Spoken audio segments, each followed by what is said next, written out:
Jóvenes y señoritas, pero que muy buenos días. Sean todos ustedes bienvenidos y bienvenidas a nuestra última clase de historia. Claro, sí, nuestra última clase de historia. ¿Qué tal? ¿Cómo están? Mi nombre es Víctor Urbina y estamos aquí con el aula 12 de la Pre-San Marcos, con la tutora Ninoshka, que está aquí creo que desde las 6 de la mañana. Así que un saludo también para ella. Vamos a comenzar en un momento. Creo que tengo que hacer unas cosas aquí. Denme un momento. ¿Qué tal? ¿Cómo han estado? Son las 8 de la mañana. Así nos toca acá, ¿verdad? A mí me toca dictar, ¿sí?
Los 4 minutos más largos del mundo.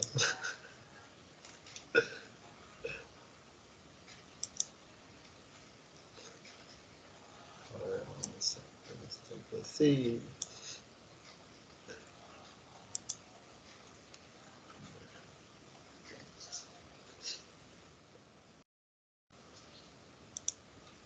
Acá. Muy bien, vamos a compartir pantalla y ahora sí vamos a comenzar. Muy buenos días a la gente que nos saluda. Esta clase son los últimos 80 años de historia de nuestra historia. Y hay un montón de cosas, ¿no? Así que vamos a comenzar. Bueno, entonces estamos compartiendo pantalla. Ahora a las 8:04 de la mañana. Hoy, 4 de marzo, ¿verdad? Del año 2022. Bueno, las 12 aquí de la San Marcos.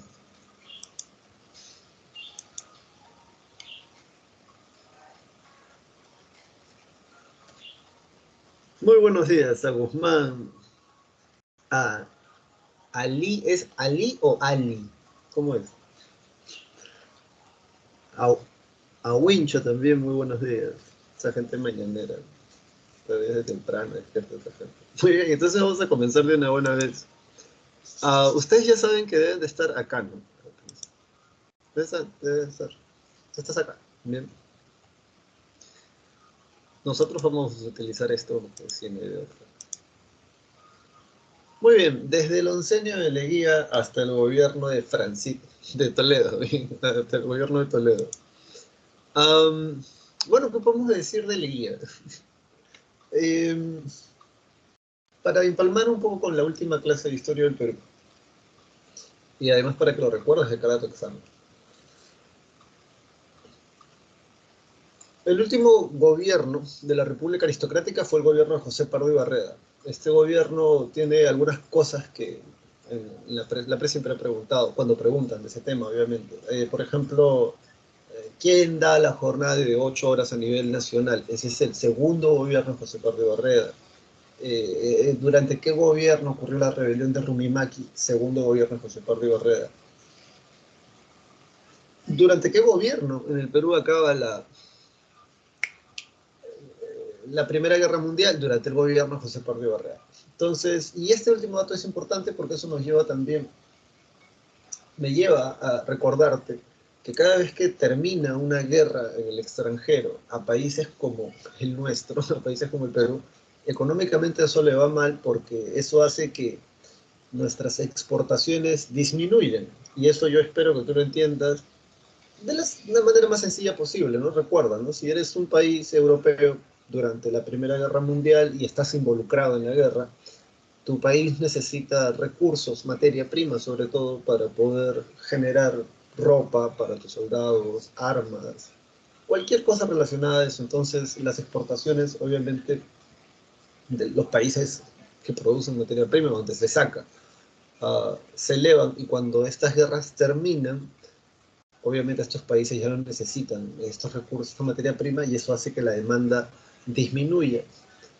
Y casualmente en la historia del Perú, como vamos a ver ahora también en esta última clase, lo que notamos es eso, que cada vez que terminan las guerras, el Perú entra en recesión económica o peor, en crisis. Y aquí va a ocurrir eso. El segundo gobierno de José Pardo Ibarra es el gobierno donde acaba la Primera Guerra Mundial y hay una crisis en el Perú relacionada también a eso, a la caída de las exportaciones, que en países como el Perú es despido de gente, ya sabes, gente despedida, gente sin trabajo, es un rollo complicado. Um, y el que canaliza el descontento popular con, contra el partido civil va a ser Leguía. De hecho, Leguía va a ser tan popular, imagínate tú, que lo van a invitar a San Marcos a que dé conferencias durante sus primeros años del gobierno. Te cuento esto pequeño porque realmente tengo que avanzar. Yo estoy aquí que me entretengo contándote esta historia. Pero a ver, te termino de contar esto. Entonces, Leguía también es un presidente de la República Aristocrática. Sin embargo, ya Leguía desde su primer gobierno él crea la Asociación Pro Indígena, ¿no? Entonces los estudios sobre Leguía, muchos coinciden en decir que él se va a dar cuenta de que tenía un buen nicho electoral si él apoyaba o le daba más derechos a la población nativa, campesina, indígena, de ese momento. En ese momento, indígena se le llama. Y bueno, el caso es que uh, Leguía también, ¿no?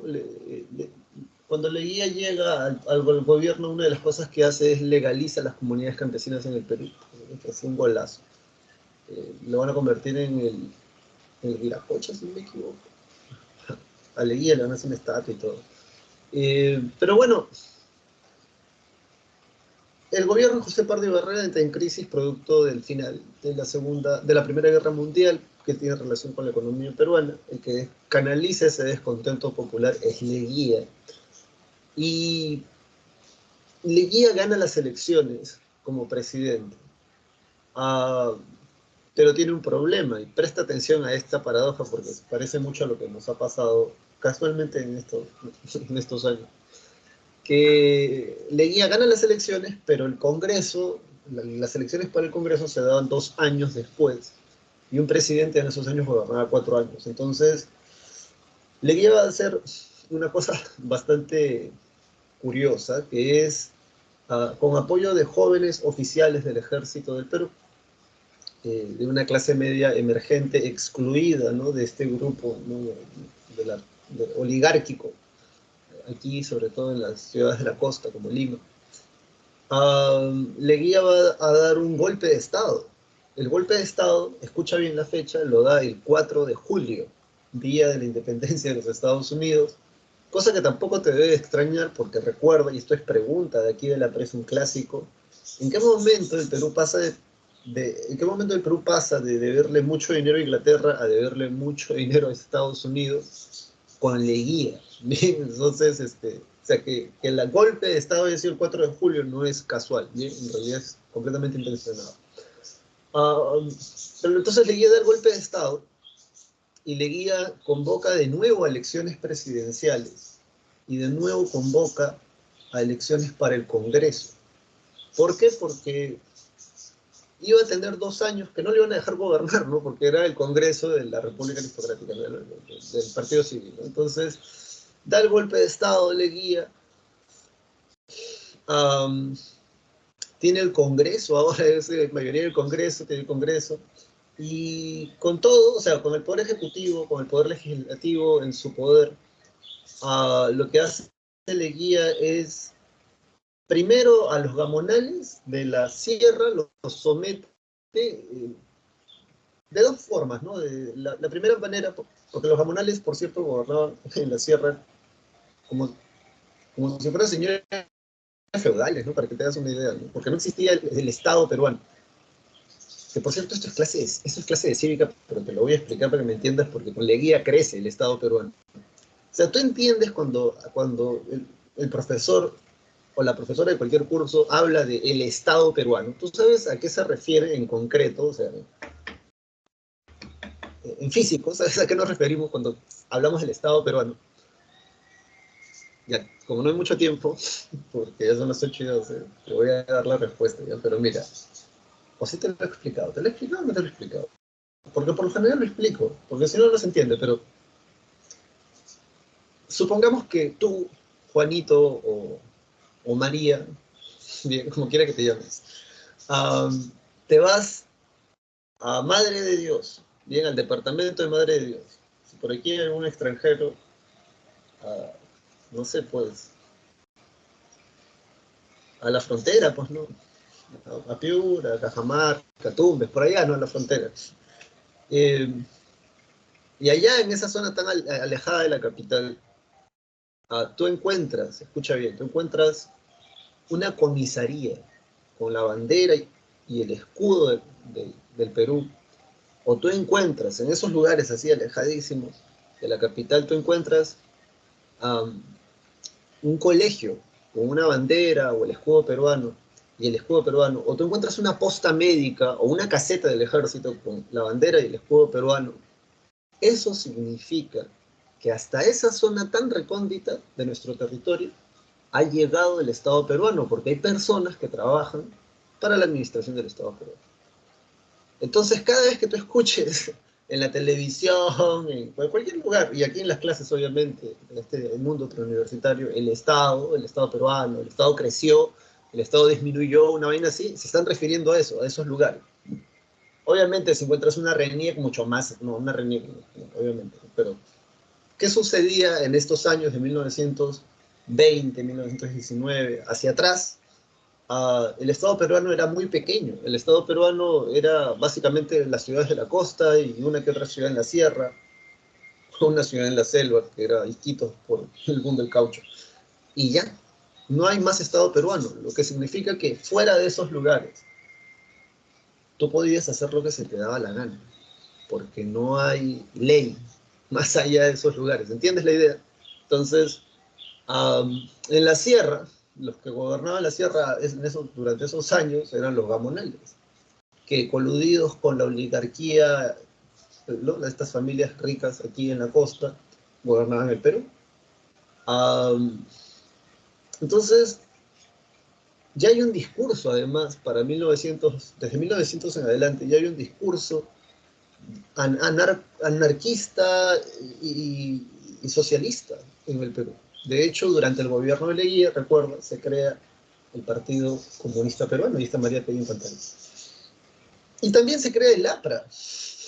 El APRA, que es el partido de Víctor Rulaya de la Torre, fundado en México, güey. No, recuerda, eso también ha sido pregunta aquí en la prea.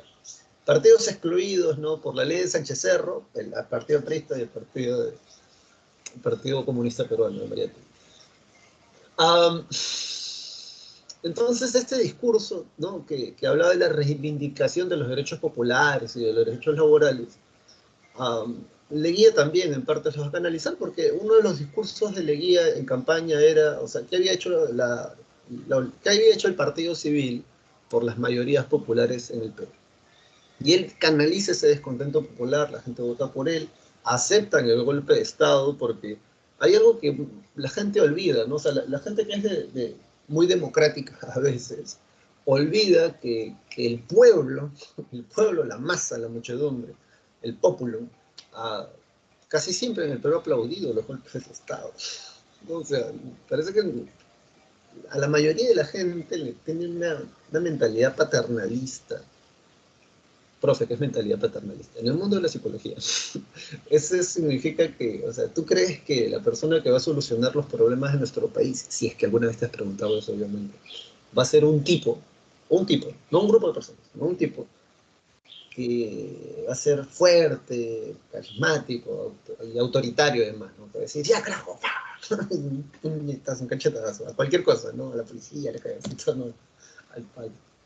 al Poder Judicial, ¿no? Ya, compórtense, no hagan las cosas bien, ¿no? Una vaina así, ¿no? O sea, como si fuera nuestro papá, ¿no? Y va a venir a poner orden, ¿no? Y pues, más complejo, ¿no? Los grandes cambios sociales son más complejos que eso. Pero bueno, el caso es que Leguía, volviendo al tema, el caso es que en la época de Leguía esto era el discurso de ese tiempo.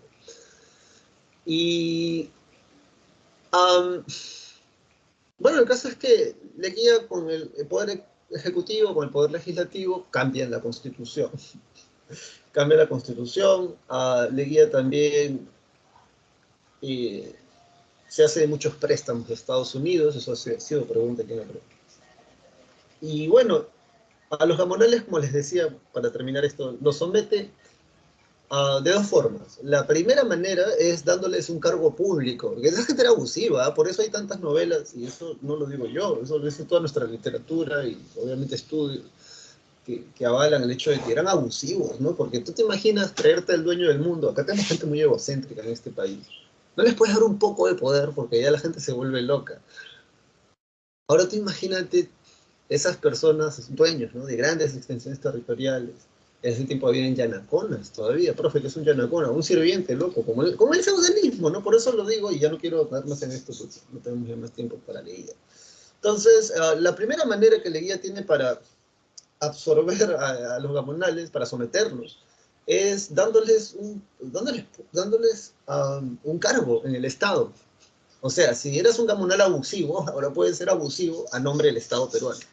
Te podían dar cargo de alcaide o regidor, una vaina así, fiscal, abogado, del pueblo, cualquier vaina. ¿Ya? Y entonces, y tú ibas, pero ahora, con el escudo y la bandera del Perú. Entonces eso significa que el Estado peruano también con la época de Leguía crece y eso es una característica, nótala por ahí.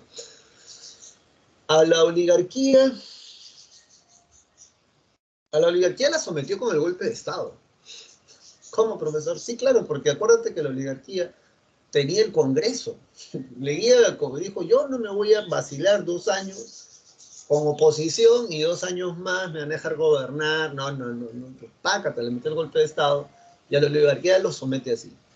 ¿Y cómo somete al ejército? Leguía, porque acuérdate que el ejército, por historia, el ejército, históricamente, el ejército peruano siempre se ha revolcado y se ha acostado, ¿no?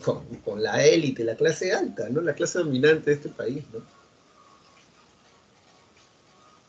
De hecho, si les contara los chismes que se cuentan. Pero bueno, la cosa es que. Y entonces, ¿cómo Leguía hace para someter al ejército? Porque si no, el ejército también, un golpe de Estado, se fue, ¿no?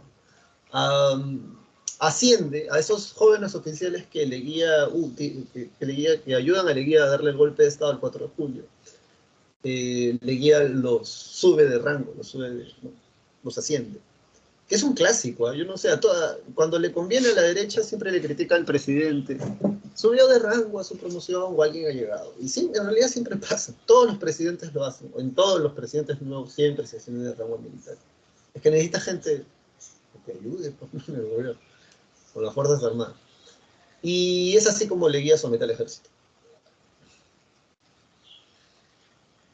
Hecho todo esto, Leguía cambia la constitución, le sube un año, hay reelección inmediata. Uh, con Leguía se entregan bastantes tierras, se entregan. Con Leguía se firma el Tratado de Lima, también conocido como el Tratado Rada Gamío Figueroa Larraín o Larraín. Preferí ese tratado para que ese tratado es el que finiquita el Tratado de Ancón, es muy importante ese tratado. Con Leguía se terminan de sellar todas las fronteras, ¿o no? Bueno, al menos con Chile sí, en la cuestión terrestre, porque en la cuestión marina parece que a nadie se le ocurrió eso en la cuestión marina. Y también ocurre lo del Tratado Salomón Lozano, que es el tratado que entrega el trapecio amazónico a Colombia. El chisme histórico habla de que hay una relación con Estados Unidos, el trapecio amazónico, Colombia y el gobierno de Leguía aquí en el Perú. ¿Por qué? Porque Estados Unidos estaba de malas con Colombia porque habían independizado Panamá para construir el canal de Panamá. Para aquellos que no estén siguiendo esta historia, no es que no hay tiempo. No hay tiempo. Pero bueno, el caso es que después tú lo puedes averiguar. Pero el caso es que el chisme dice que Leguía entrega estas tierras por presión de Estados Unidos, porque además Estados Unidos, recuerda, le había prestado mucho dinero a Leguía. Pero esto es chisme histórico. Esto es chisme histórico. El hecho es que en el gobierno de Leguía nadie sabe por qué concretamente, y por eso hay rumores como que te acabo de contar, porque no había una razón, no había una razón histórica, no había una razón legal para entregar el trapecio amazónico y Leguía lo entrega. Fue escandaloso también porque había población peruana viviendo ahí en la ciudad de Leticia. Entonces, y bueno, eso es lo que te puedo contar. El gobierno de Leguía cae con el crack del 29 y ya, eso es lo que te puedo contar. Ahora vámonos a los datos para marcarlos, subrayarlos que están en tu separata y así, digamos, viene. Sí, así seguir avanzando. A ver, entonces, el oncenio de Leguía, obviamente, oncenio porque duró 11 años. Definición, no, la definición régimen civil y autoritario. Claro, porque fue electo democráticamente, la gente votó por él, ¿no? Así que, pero después se volvió un régimen autoritario. El objetivo era modernizar el Estado con el apoyo del capital estadounidense, ¿no? En esos años se decía, ¿no? También. Características del oncenio, desplazamiento del capital inglés e ingreso del capital norteamericano. Esto ha sido pregunta varias veces, no una, varias veces. Así que, atento. Persuasión del partido civil, persecución del partido civil, sí, ya te expliqué, te conté eso. Ampliación de la burocracia. ¿Qué significa ampliación de la burocracia? Más gente trabaja en el Estado peruano. De hecho, con Leguía el Estado peruano crece. Leguía es ese tipo que también construye pistas, carreteras. Por ejemplo, él construye la avenida Leguía, que luego se va a llamar Avenida Arequipa. Para la gente que no vive en Lima y nos están escuchando, un saludo para Tokio, para Ámsterdam. Ya me olvidé qué iba a decir. Con Leguía crece el Estado peruano. Leguía es el que construye avenidas. Y para la gente que vive en Lima, la avenida Arequipa es una avenida bastante conocida. A menos que tengas menos de, no sé, pues 16 años y nunca hayas salido de tu distrito, hay casos, hay casos. Así que bueno, pero la avenida Arequipa es una avenida bastante conocida en todo caso. Pero antes se llamaba Avenida Leguía. Se le cambia de nombre porque Sánchez Cerro, que es el que le da el golpe de Estado a Leguía, da el golpe de Estado desde la ciudad de Arequipa. Bien, entonces, ¿a qué vamos con todo esto? Que con Leguía crece el Estado peruano y parte de ese crecimiento se da justamente por la construcción de carreteras que conecta puntos, ¿no? Conecta puntos. En el caso de la Avenida Arequipa, el centro financiero con el centro político. Corrupción estatal, obviamente, obviously. ¿Cómo se le llamaba a su gobierno? La Patria Nueva. Puede ser pregunta, puede ser. ¿Cómo se le llamaba el gobierno de Leguía? La Patria Nueva. Así se autodenominaban ellos, ¿no? Dice, ruptura del control civilista del Estado mediante la incorporación de la clase media. Bueno, sí, porque le había, ¿no?, apoyado por la clase media, administración estatal.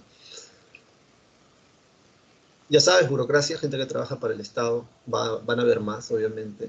En política, autogolpe, constitución de 1920, partido de masa, sí, se crea el Partido Socialista, elimina el sistema capitalista por una revolución armada, ya, fundada por Mariátegui, acuérdate de eso. Acuérdate que el Partido Socialista y el Partido Aprista fueron fundados, primero, tienen filiación en el extranjero, o sea, fueron fundados, o se fundan, ¿no?, en el extranjero. Um, y la otra es que se van a fundar durante el gobierno de Leguía. Eso te puede preguntar la prensa. Ya lo demás, estudialo. No, vámonos para acá. Bien, sobre las cuestiones económicas del gobierno de Leguía, dicen préstitos, inversiones estadounidenses, el laudo de París a favor de la International Petroleum Company. Ya, escucha bien esto porque lo vamos a volver a ver antes de que termine la clase definitivamente. Así que escucha. ¿Te acuerdas del contrato Grace? Paso, que está lejísimo. El contrato Grace, acuérdate, se firma en la época de Cáceres, primer gobierno. Y en el contrato Grace decía que la International, que la Peruvian Company, ¿no?, la Peruvian Company, se iba a hacer cargo de los ferrocarriles y que el Estado peruano le iba a pagar la deuda externa a los tenedores de bonos, ¿no?, a los ingleses, durante 33 años. El Estado peruano le va a pagar. El Estado peruano solo pagó los 3 primeros años y después de eso no pagó más. De verdad que tenemos malos administradores. ¿Tú te das cuenta del problema de eso? Es como que llega el gobierno después de Cáceres vino Piérola, ¿no? Entonces Piérola dijo, ¿y pagamos? No, porque eso es el contrato Grace, eso lo firmó el gobierno de Cáceres. Que sea el rollo del siguiente gobierno, ¿no? Y entonces viene el gobierno de Eduardo López Romaña, ¿no?, primero de la República Aristocrática, y dicen, oye, no han pagado, ¿no?, esto de las anualidades, ¿no?, del contrato Grey. Que eso que lo pague otro. Es que no lo pagó Piero, lo va a pagar yo, ¿no? Y entonces, imagínate, o sea, esa clase de personas nos gobiernan, ¿saben? O sea, tú te das cuenta. O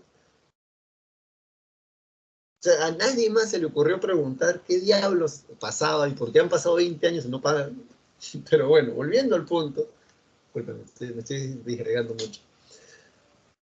Durante el gobierno de Leguía, en el oncenio, Leguía dice, bueno, hay que pagar, pues, ¿no? Hay que pagar eso de una buena vez, ¿no? Hay que pagarlo. Entonces, se firma el laudo de París. El laudo, no, espérense, ¿ese es? Estoy equivocado. Ah, sí, claro, ese. Sí, sí, sí. Se firma el laudo de París a favor de la International Petroleum Company. Se les entrega, digamos, una zona para extraer petróleo y los ferrocarriles, ¿no?, para siempre. Como pago de esos 30 años que no se pagaron, más los intereses, obviamente. Según Jorge Basadre, fue una operación quirúrgica. Así lo digo. Entonces, ya está. ¿Te puede preguntar la prensa? Sí, de hecho, porque tiene relación. Eso, ¿por qué es importante? Porque este dato que te acabo de contar, tiene relación con el golpe de Velasco y con el primer gobierno de Fernando de Lunga Eterno. Así que por eso o sea, son cosas históricas. ¿Bien? Bueno, dicho esto, la ley de conscripción vial, gente entre 18 y 60 años, todos a trabajar. El discurso de Leguía en la parte política, porque estos son los hechos, lo concreto es la ley, ¿no? Pero ¿cómo te cuentan la ley, ¿no? ¿Cómo te la venden? Bueno, Leguía vendió la ley diciéndole a la gente que con esta ley, que sirvió para construir avenidas, pistas, carreteras, todos iban a trabajar, inclusive los ricachones de la oligarquía, ¿no? Entonces, todo. O sea, así decían el discurso. Todo el mundo iba. Bueno, la clase alta, hasta donde tengo entendido, no iba tanto. Contrataban a gente para que los reemplacen y vayan. En el aspecto social, legalización de las comunidades campesinas. Esto fue un golazo, porque recuerda que en la teoría liberal existe la propiedad privada. Por ejemplo, tu papá, tu mamá o tus abuelos o tus tíos son dueños de una casa o de un terreno.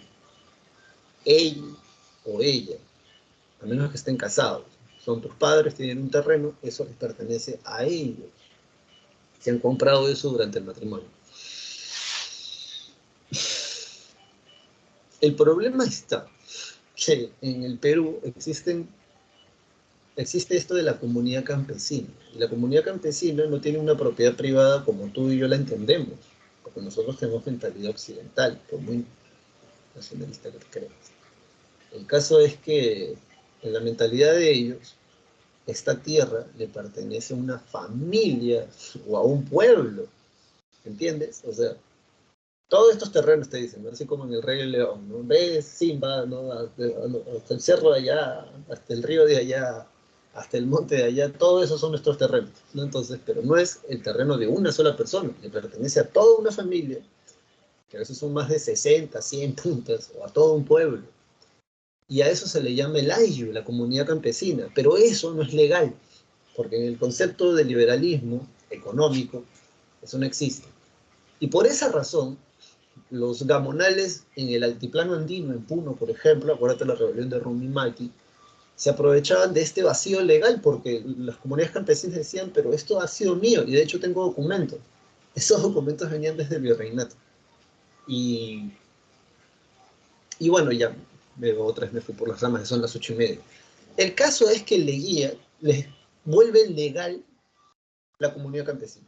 O sea, vuelve legal el hecho de que haya gente que diga, nuestras tierras son todas estas. No es que me pertenece a mí, o a él, o a ella, sino que nos pertenecen a todos nosotros. Esto lo sabemos porque es así desde antes de la llegada de los españoles. Ellos anotan esas cosas así, por eso saben que son sus tierras y durante el virreinato les dan documentos que dicen las tierras de la comunidad campesina tal van de tal lugar a tal lugar a tal lugar. Leguía vuelve eso legal y eso hace que al año siguiente de la legalización de las comunidades campesinas haya más de 2000 denuncias contra gamonales que se habían quedado con tierras de manera ilegal. Y con eso Leguía se mete a la comunidad campesina al bolsillo, ¿no? Un golazo. Como te digo, hasta San Marcos, ¿no? Invita a Leguía durante los primeros años, ¿no? Ahí en San Marcos, con tan democrática. Pero bueno, el caso es que creación de la Oficina de Asuntos Indígenas, ya ves, sigue con el tema. A aspectos internacionales, acuérdate del Tratado Salomón Lozano, donde se le cede a Colombia el trapecio amazónico, que es, mira, todo esto que está aquí. Luego dice el Tratado Rada Gamillo Figueroa Larraín o Larraín, que la cuestión fronteriza con Chile terrestre, Arica se queda para Chile, Tarna se recupera y ya está, modernización de infraestructura, ya. Bueno, ¿cómo acaba el gobierno de Leguía? El oncenio acaba, como dice en pantalla, con el producto del CREC del 29. Como ya te expliqué en la última clase de Historia Universal que tuvimos la semana pasada, Estados Unidos retira los préstamos o retira las inversiones, o peor, te pide que le pagues. Y ya sabes que al retirar ese capital en la rueda, ¿no? En la parte de inversión, haces que todo lo demás se detenga. Y bueno, en el caso de Leguía le pidieron hasta que le devuelva la plata. Leguía ya no tenía dinero, no, crisis económica en el Perú. Caída, dicen, ¿no? Las exportaciones. Y dice, golpe de estado de Sánchez Cerro, lo va a dar aquí el 22 de agosto de 1930. Leguía muere preso. Leguía, le dan el golpe de estado a Leguía, lo mandan a... Lo meten preso. No sé si estaba en la isla San Lorenzo, pero estaba preso. Y estando preso, se enferma. Y 3 años después, 2 años después, creo, Leguía, estando preso, se enferma, lo llevan al hospital naval, que está justo a la espalda de la Huaca San Marcos, en Ciudad Universitaria, y ahí muere. Muere estando preso. Una vez dado Sánchez Cerro golpe de Estado, convoca elecciones, él da el golpe de Estado, y como jefe del Estado de facto, o sea, por el golpe de Estado, convoca elecciones, se quita del país, hacen una junta electoral y él regresa, hace su propio partido político y gana las elecciones. Y así surge, y a eso le llamamos el tercer militarismo, ¿bien? Así que no te pierdas esta historia, nosotros continuamos. Entonces, el tercer militarismo, ¿bien? El tercer militarismo. ¿Qué podemos decir de acá? Características, dice, gobiernos militares autoritarios con influencia del fascismo. Pues sí, señoras y señores, claro que sí, porque, o sea, la gente es raro, ¿no? Es bastante raro. La gente es autoritaria, ¿no? Sobre todo los extremos, los dogmáticos, ¿no? Suelen ser autoritarios. Y nosotros tenemos extremos, pues, ¿no? Tenemos ejemplos de extrema izquierda y estos son ejemplos de extrema derecha. Recuerda que los fascismos son de extrema derecha, Benito Mussolini, Hitler, Franco, ¿no? Y aquí, pero este tiene que ser un fascismo a la peruana, ¿no? Porque acuérdate que los fascismos tienen como característica el ultranacionalismo y el desprecio a alguien, ¿no? O a algo, ¿no? Pero alguien tiene que despreciar. No puede ser como el nazismo, porque los nazis se basan en la superioridad de la raza aria, en la pureza, además racial. Aquí en el Perú somos mezclados de alguna manera, ¿no? O sea, no hay purezas raciales acá. O sea, grandes grupos, ¿no? Y entonces, el fascismo que decanta Sánchez Cerro, porque Sánchez Cerro tiene características fascistas, de hecho, las juventudes sanchezorristas usan camisas negras en imitación a Mussolini, tienen el saludo hitleriano también lo tienen. Y bueno, dice persecución y se vuelve ilegal ser aprista o el Partido Comunista, se vuelve ilegal por la ley de emergencia. Creación de la Constitución, se elimina la Constitución de Leguía, se crea la Constitución del 33, es una Constitución que va a durar hasta la época de la Junta Militar. Y el Código Civil de 1936. En economía, depresión mundial, ya vámonos de frente a los presidentes.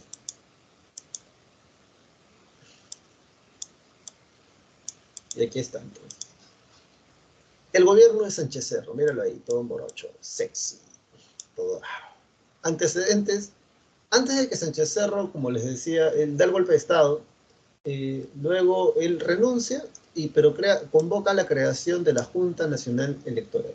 En esa Junta Nacional Electoral por primera vez se sabe, o sea, va a ser importante esa Junta porque sienta las bases de unas elecciones ya modernas. Por ejemplo, se va a saber ahora con anterioridad cuánta gente está apta para votar. A lo que llamamos en la actualidad el padrón electoral, por si ya has ido a votar, tienes esa experiencia. Antes, chévere. Pues la vida es una sola, loco. Loco. No te prives de nada. O sea, si puedes, ¿no? Obviamente. Sí. O sea, después de esto, no sabemos qué nos hay. Así que, sí, la experiencia de ser miembro de mesa, ¿no? O que te hayas ido temprano porque quieres ir a la playa, a algún lugar, eso le pasa a mucha gente, van temprano porque quieren aprovechar el día, ¿no? Y no han llegado no ha llegado el presidente Mesa, el suplente del suplente. Usted, señor, venga y siéntese. Pero mucha gente. Pero bueno, se crea el Jurado Nacional Electoral y te cuento esto en chiquito porque no hay tiempo para más. Sí, no hay tiempo, lamentablemente. Mira, ya estamos casi a la mitad de la hora de la clase. Te lo cuento así rápido, ¿ya? Los entendidos en la materia, o sea, los historiadores que han revisado esta parte de la historia del Perú, la época de Sánchez Cerro, el tercer militarismo, coinciden en decir de que esas elecciones van a ser modernas y van a ser limpias. O sea, no hay que todo trucho, no. Sin embargo, ¿qué sucedía? En esa época es el contexto, trata de meterte, ¿no?, en la mente de la gente del año 1930 del Perú. No ha cambiado mucho tampoco, ¿no? Pero bueno, el caso es que en la mentalidad de esa gente hay un discurso que también ha calado bastante hondo, que es el discurso del partido aprista. El partido aprista, escucha bien, es antiimperialista. Y un antiimperialismo no necesariamente significa que seas marxista o socialista. Eres de izquierda, escucha, pero no porque seas socialista o anarquista, sino porque eres antiimperialista y en este caso, antiimperialismos hablamos pues de Gran Bretaña, Estados Unidos, o lo que posteriormente va a hacer, porque lo fue, la Unión Soviética. Era un imperialismo pero de izquierda. El caso es que Víctor Raúl Haya de la Torre, durante toda la década de 1920, hasta la época de Sánchez Cerro, decía que el partido aprista en el Perú era el partido de la gran mayoría, o el partido de las masas en el país. Y que por lo tanto, de darse unas elecciones, obviamente, si el partido aprista es el partido de las mayorías populares, él iba a ganar. Y la cosa es que no, pues perdió. Por eso te decía, la mayoría de los historiadores entendidos en la materia coinciden en decir que las elecciones fueron limpias, pero Haya no reconoce el triunfo electoral de Sánchez Cerro. Y al ocurrir esto, en Trujillo, Personajes como el Búfalo Barreto, un aprista, un grupo de apristas, toman el cuartel O'Donovan, que es un cuartel del ejército, e inician una rebelión, pensando o argumentando esta vaina de que fraude electoral. Y entonces, ante un grupo de apristas, estos rebeldes tomó la ciudad de Trujillo.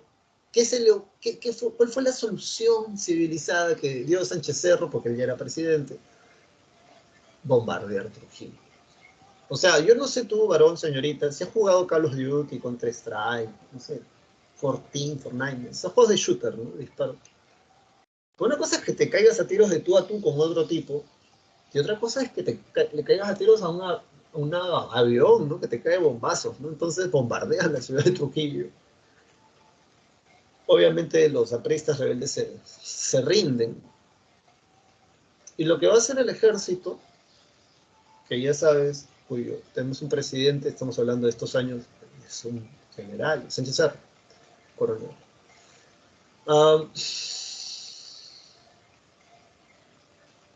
Fue fusilarlos. Van a llevarlos a uno de los muros de la ciudadela de Chanchán, acuérdate, capital de la cultura chumú, y los van a fusilar. El parte oficial dice que eran 100, o sea, el parte del ejército. Basadre habla de 500, 400, 600. Aya de la Torre habla de más de 1000. El punto es que lo fusilaron. Y, y luego, y esta es la interpretación histórica, ¿no? Van a matar a Sánchez Cerro y van a echarle la culpa a un aprista. A esos años, donde se están persiguiendo y matando, se le conoce como los años de la barbarie. Bien, dicho esto, entonces, lo último que te puedo contar, sea así narrado, ahora vámonos a los datos duros, porque mira, ya se cumplió ya casi la primera hora de clase. Y bueno, acá dice, ¿no? Sánchez Cerro vence a Víctor Raúl Aya de la Torre, fundador del LAPRA, en las elecciones de 1931. Producto del crack del 29, acuérdate del crack del 29 en Estados Unidos, Estados Unidos envía a representantes para que den recetas económicas de cómo salir de la crisis en la que ellos mismos han metido a casi todo el planeta Tierra. En ese sentido, aquí al Perú llega Kemmerer, bien, un economista que viene de Estados Unidos y que le dice, bueno, ya sabes, neoliberalismo, el Estado debe de controlar algunos recursos, ¿no? Algunos sectores estratégicos de la economía nacional, ¿no? En ese caso hablan de la reforma del Banco Central de Reserva del Perú, y también, sí, de eso básicamente. Por ahí hay algún otro dato más, pero me parece uno que lo va a preguntar.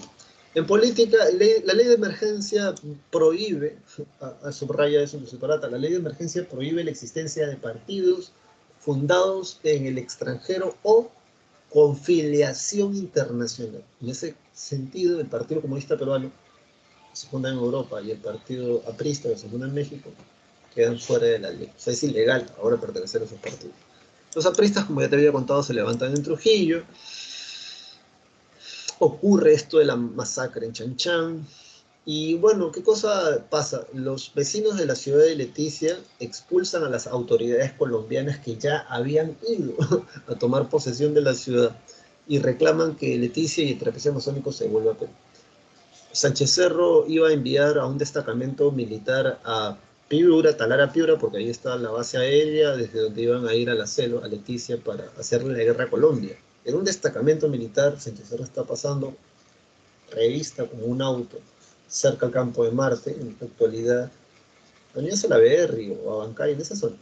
Y el caso es que se están ahí, ¿no? En el centro de Lima, y el caso es que alguien de la multitud sale y le cae a tiros. Los militares alrededor le caen a tiros a esta persona y cuando lo revisan, a Abelardo Espinosa Leiva, se llama este tipo, Abelardo Espinosa Leiva, le encuentran un carnet aprista. Entonces decían que era algo así como la venganza, decían, ¿no? De los apristas por la masacre de Chanchán. Este destacamento militar que iba a ir al trapecio a la ciudad de Leticia y hacer la guerra a Colombia para recuperar, ya no sale. Y cuando llega el segundo gobierno de Oscar R. Benavides, porque recuerda que él es el que derroca a Billingsburg también, uh, él ya no envía, él reconoce el Tratado Salomón Lozano y ahí quedó. Bien, entonces, su política, paz y concordia, Chilazo, en 1936 convoca elecciones y por temor a que un aprista gane las elecciones, las anula. Así que él se queda hasta 1939. Básicamente. En las medidas sociales, una de las cosas que viene a decir Kemmerer es que hay que dar trabajo, ¿no? Entonces se va a crear el Ministerio de Educación, Salud Pública, de Trabajo y Asistencia Social. Todo esto es un solo nombre, si no me equivoco.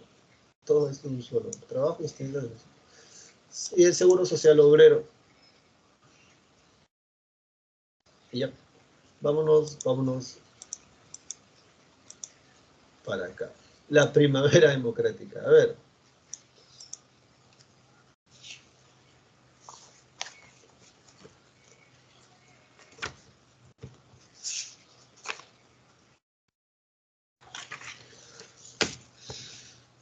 ya te había contado, pero te lo vuelvo a repetir. ¿Por qué se le conoce como primavera democrática? Porque no es la primera vez y no será la primera vez ni la última vez que escuches ese término. En algún momento de tu vida lo volverás a escuchar. Cada vez que hablan de primavera democrática, primavera árabe, la primavera de los pueblos, o acá, como en el caso peruano, primavera democrática, básicamente se refieren a un periodo de la historia, a un momento de la historia, a un tiempo de la historia, donde la gente o pide más derechos sociales, laborales, y los gana, o donde hay un respeto a esos derechos. Cualquiera de los dos vale, ¿no? Es una definición simple, pero vale para entender esto. En ese sentido, dice, gobierno que representó el interés de la burguesía nacional y permitió el retorno de los partidos populares anteriormente perseguidos. Bueno, ya. Entonces tenemos aquí, dato curioso, si hay primero es porque hay segundo, así que estudia esto de manera así, clara. ¿Qué cosa hizo Manuel Prado Garteche durante su primer gobierno? Porque casualmente, si miras los años, 1939 más lechero, 1940, lechero porque durante su gobierno se inicia la Segunda Guerra Mundial y tú ya sabes que hay una elevación de las exportaciones. ¿Bien? Entonces, estas son las características que vamos a ir viendo en clase, así que tú, por favor, ya las estudias y no nos va a dar tiempo para nada. Y nosotros nos vamos. No, esas son las características de su gobierno, de pensar. Ya, entonces, primer gobierno de Manuel Prado Garteche, en política, legalización de los sindicatos, ya, está bien, bacán. Creación de la Confederación de Trabajadores del Perú, la CTP. En la actualidad creo que la más grande es la CGTP, creo. No, alianza con el Partido Comunista del Perú. ¿Por qué hay una alianza con el Partido Comunista Peruano? Porque en el contexto, escucha bien, porque en el contexto de la Segunda Guerra Mundial, la Unión Soviética tiene alianzas con Estados Unidos, Inglaterra, Francia. Entonces, por eso. Si buscas, eso es. Si buscas en un libro, esa es la explicación. Por ahí te contarán más cositas. En economía, exportación de algodón, caucho, cobre, creación de las corporaciones de desarrollos. A esto se le llama las CORDES. El acrónimo, CORDES. CORDES para fomentar el desarrollo de la aviación comercial o de la navegación en estas zonas de la Amazonía y el Salto. Reconstrucción de la Biblioteca Nacional del Perú porque se quemó. A Jorge Basadre le van a dar el encargo de reconstruir, se encargue de eso. Se hace el censo de 1940 y ocurre un problema con Ecuador. Oh, Ecuador. ¿Te acuerdas que te hablaba de nuestros vecinos ecuatorianos? La guerra con Ecuador. La guerra con Ecuador, por cierto, va a durar meses, ¿eh? Va a durar, o semanas, creo, dura 6 semanas, o 8 semanas, mucho no dura más. ¿Y qué cosa sucede? Que se meten acá, a esta zona de aquí, hay una incursión ecuatoriana en esta zona. ¿Qué sucede? Antes de que el gobierno de Leguía termine, como había dinero, Leguía compra armas. Luego viene un gobierno fascista, de corte fascista, como el de Sánchez Cerro. La Unión Revolucionaria, por cierto, se llamaba el partido de Sánchez Cerro, Unión Revolucionaria. Y Sánchez Cerro también compra armas. De hecho, Sánchez Cerro le compra armas a Japón, creo que también a Estados Unidos. Armas de última generación. ¿Con qué país crees tú que estrenamos esas armas? Sacamos la recontra mugre. Ahora, a mí personalmente siempre me ha extrañado, ¿no? Porque en la historia nuestra, Ecuador es el que inicia el problema. Pero, o sea, ya estoy grande, pues, ¿no? O sea, ya más de 30 años, ¿no? O sea, está bien eso en el colegio, que me cuenten, ¿no? Pero yo una vez me puse a averiguar, porque desde la historia, o sea, si nosotros hubiésemos nacido al otro lado de la frontera, o sea, en Ecuador, ¿cómo ellos ven la historia que yo te estoy contando ahora? Ellos dicen que son sus tierras y que además es Perú el que inicia el conflicto. Porque, o sea, no sé si te has dado cuenta, pero te vengo diciendo, ¿no? Que desde las primeras guerras contra Ecuador, las tres primeras, sacamos la mugre y lejos, o sea, sí, pero sí, pum, de lejos. Acá, por ejemplo, ¿qué cosa se hizo? El Estado peruano puso en práctica una parte de la táctica del ejército nazi. De hecho, el chisme histórico, el rumor, habla de que el Estado alemán nazi, durante la Segunda Guerra Mundial, envió una carta de felicitaciones al Estado peruano por sus tácticas durante la guerra contra Ecuador. ¿Por qué? Porque el Estado peruano tiene aviones y con esos aviones sobrevuela las líneas ecuatorianas y suelta paracaidistas por detrás de las líneas ecuatorianas. Ahora tú te imaginas, varón, estar en un ejército donde son tan panchos tus coroneles, oficiales en tu país, que no tienen aviones. En este conflicto, Perú tenía más aviones, el Ecuador no tenía, o si tenía, tenía muy pocos. Pero aquí también es donde Abelardo Quiñones, el tipo que aparecía en el billete de 10 soles antiguo, porque ahorita hay un nuevo diseño, su avioneta, el que está de cabeza, su avioneta, um, se inmola durante este conflicto, ¿no? Y bueno, el ejército, imagínate, pues, ¿no? El ejército peruano los agarra por delante, los agarra por detrás, y aunque tú no lo creas, ese conflicto que tuvo la batalla de Zarumilla fue la más recordada. El general Eloy Ureta es el encargado ¿no? de esas misiones y al que se le atribuye la victoria. El ejército peruano se encontraba en toda la provincia del Oro. El ejército peruano, ahorita lo que estoy marcando en pantalla, y el ejército peruano se negó a salir de Ecuador hasta que Ecuador no reconociera la peruanidad de Tumbes, Jaén y Maynes, que es este que está acá. Um, según historiadores como Percy Rojas, por ejemplo, se dice que el ejército tranquilamente hubiese podido llegar hasta Quito, pero que el presidente, el embajador de los Estados Unidos en Perú llama a Ugarteche y le pide que por favor le permita eso. Y bueno, ya sabes, en contexto de guerra, lo que te toca es todo, o sea, cualquiera, ¿no? Mínimo, ¿no? Pero no, lo que dijeron las autoridades fue, ¿saben qué? No queremos más que lo que es nuestro. Entonces, acuérdate por favor de esto, se firma el protocolo de paz, amistad y límites de Río de Janeiro. Ese protocolo es súper archimega recontra importante porque va a ser la primera vez y va a ser la vez donde Ecuador va a reconocer, no solamente ante Perú, sino ante otras personas, ante otros representantes de otros países como Brasil, Argentina, Colombia, Estados Unidos, que Tumbes, Jaén y Maynas es de Perú. Y mira, porque les quedó, o sea, gratis, ¿ah? Porque lo que les tocaba era, o sea, no sé tú, ¿no? Pero mínimo, ¿no? O sea, mínimo todo, ¿no? O sea, mínimo, ¿no? Ellos tienen, de hecho, el petróleo que nos falta, nada, mentira. Pero bueno, el caso es que así queda y por eso ese protocolo es muy importante. Acuérdate que Perú es aliado en la Segunda Guerra Mundial, sobre todo por su cercanía con Estados Unidos.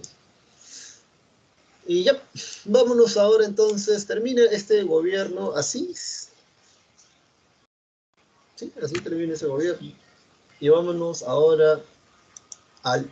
Ahora, recuerda que Manuel Prado Garteche, antes de que me olvides, recuerda que Manuel Prado Garteche pertenece al partido civil de la oligarquía, ¿no? O sea, de la clase alta, ya de la clase alta. Entonces, a razón de eso, la izquierda en el Perú, porque ya para estos años ya podemos hablar de que hay gente de izquierda o de centro al menos, que no es de derecha desde el punto de vista de que no están con la clase alta, con la oligarquía, van a decir que necesitaban un candidato si querían ganar las elecciones. Y Bustamante Rivero era embajador de Perú en Bolivia. Y siendo embajador de Perú en Bolivia, la izquierda en el Perú, el centro, lo invitan a formar parte de un frente y que se llamaba el FREDENA, Frente Democrático Nacional, creo que es, Frente Democrático Nacional. Y con el apoyo del APRA, Bustamante gana las elecciones. Ahora, recuerda que el APRA ha quedado proscrito por la ley de emergencia de Sánchez Cerro. O sea, era prohibido que tú te declares aprista. Pero el caso es que sí podías candidatear, ¿no? Los apristas en ese momento, en la actualidad, ya hay 4 gatos, creo, no sé cuánta gente hay en el Congreso de ahora, ¿no? Pero en esos años era el APRA. De hecho, hay estudios, ¿no?, que hablan del problema que tenemos nosotros como hablando de la historia nacional, ¿no? O sea, no tú uno ya, sino de la historia nacional, desde el punto de vista de que cuando la izquierda se funda en el Perú, se funda fragmentada, porque cuando Mariátegui funda el Partido Comunista Peruano, él, que también viene con la corriente de literatura, la corriente indigenista, se puede decir que el discurso de él cala más o va más dirigido a la clase campesina de ese momento, en ese tiempo indígenas los llamaban. En cambio, el discurso de Haya fue un discurso que llegó más a la clase media. Había muchos sanmarquinos que hasta 1980, hasta los 90, hasta 1990 había muchos sanmarquinos que eran apristas. ¿Y aquí voy con todo esto? El caso es que Bustamante gana las elecciones, escucha, y va a ser la primera vez que el APRA llega al poder, y además llegan en mayoría. Siendo mayoría, voy a resumir esto en 3 minutos porque después pasamos a los datos que se pueden preguntar en tu examen. Siendo mayoría, Bustamante durante su discurso dice que él va a gobernar para todos.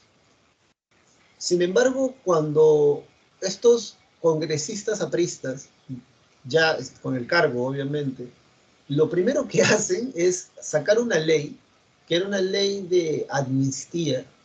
Recuerda, por favor, lo siguiente. Una amnistía, esto no es clase de cívica, pero como es clase de historia, aprovecha. Porque es pregunta, además, ¿no? Una amnistía la da el Congreso, un indulto lo da el presidente.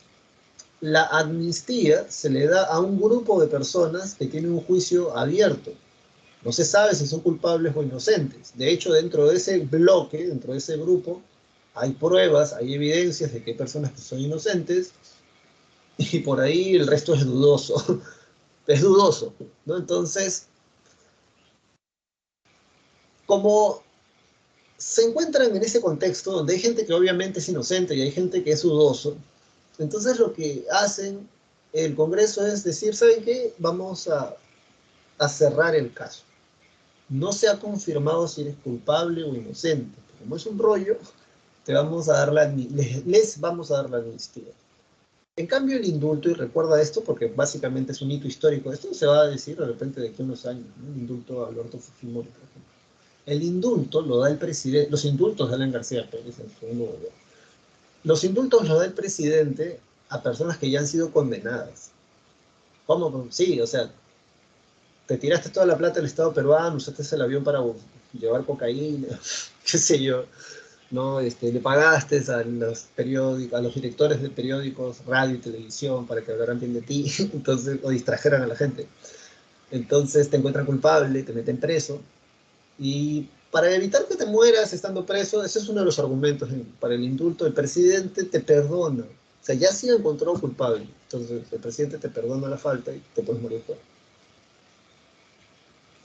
Volviendo a nuestra clase, entonces, dicho esto, el Congreso aprista lo que hace es dar una ley de amnistía para todas esas personas que tenían juicios abiertos desde la ley de emergencia Sánchez Cerro y el problema que hubo con Trujillo, ¿no? Y esa ley solo necesitaba de la firma de Bustamante. Entonces, el primer día que le ponen a Bustamante la banda presidencial, El Congreso, te estoy exagerando obviamente, teatralizando, pero más o menos para que te acuerdes, el Congreso aprista le dice, toma Bustamante, ¿no? Firma, le dice, ¿no? Y entonces, parece ser que Bustamante, para evitar rollos, firma en ese momento. Pero ya a partir de eso, de ese momento en adelante, lo que vemos es un Congreso que constantemente quiere sobrepasar al Ejecutivo, ¿bien? Y ojo que Bustamante no es aprista, no era de un partido político, él lo eligen porque justamente era un tipo de centro. De hecho,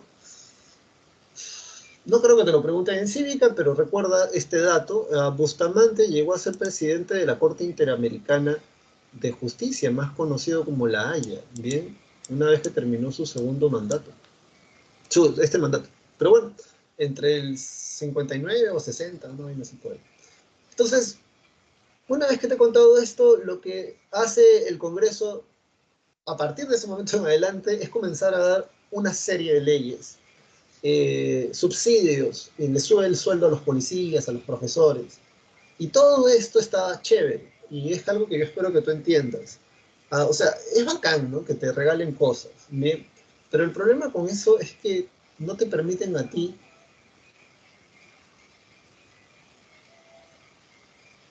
o sea, te pueden anular la capacidad de conseguir esas cosas, ¿bien? Por tu propia cuenta, ¿no? Es la paradoja de, ¿qué preferirías tú? ¿Que te regalen pescado por un tiempo limitado, pero que te lo regalen, o que te enseñen a pescar? Obviamente tú que estás cómodo en tu casa dirías, yo prefiero que me enseñen a pescar, pero si nos vamos a la realidad, o sea, si eres una persona con hambre, de repente vas a elegir primero saciar el hambre y después aprender a pescar. Ese sería lo ideal. Y aquí vamos a este punto, ¿no? Por eso esta explicación tan larga. Ese es el problema con los gobiernos populistas. Profesor, ¿qué es un gobierno populista? Un gobierno populista básicamente es un gobierno que tiene varias aristas, ¿no? Pero la que a mí me interesa es esta que tiene que ver con el pueblo. Un gobierno populista suele subsidiar muchas cosas. Profesor, ¿qué es un subsidio? ¿Qué es lo que hizo el gobierno durante... ¿Qué es lo que hizo el Congreso durante el gobierno de Bustamante y Rivera? Comenzaron a subsidiar muchas cosas. Cosas, por ejemplo, productos de primera necesidad. En esos años el querosén, que se usaba mucho para las cocinas, leche, huevo, aceite, suben el sueldo a los profesores y todo eso. Pero ¿cómo, por qué se hace, con qué dinero se hace todo eso? Con dinero del Estado peruano.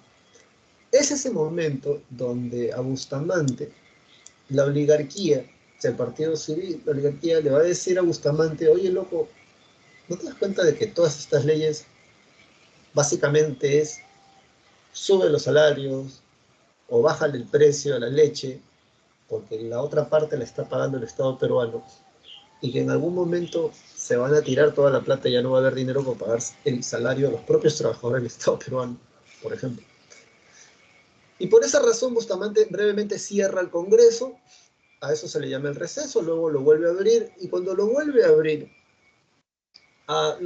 el Congreso aprista da una ley conocida como la ley de imprenta.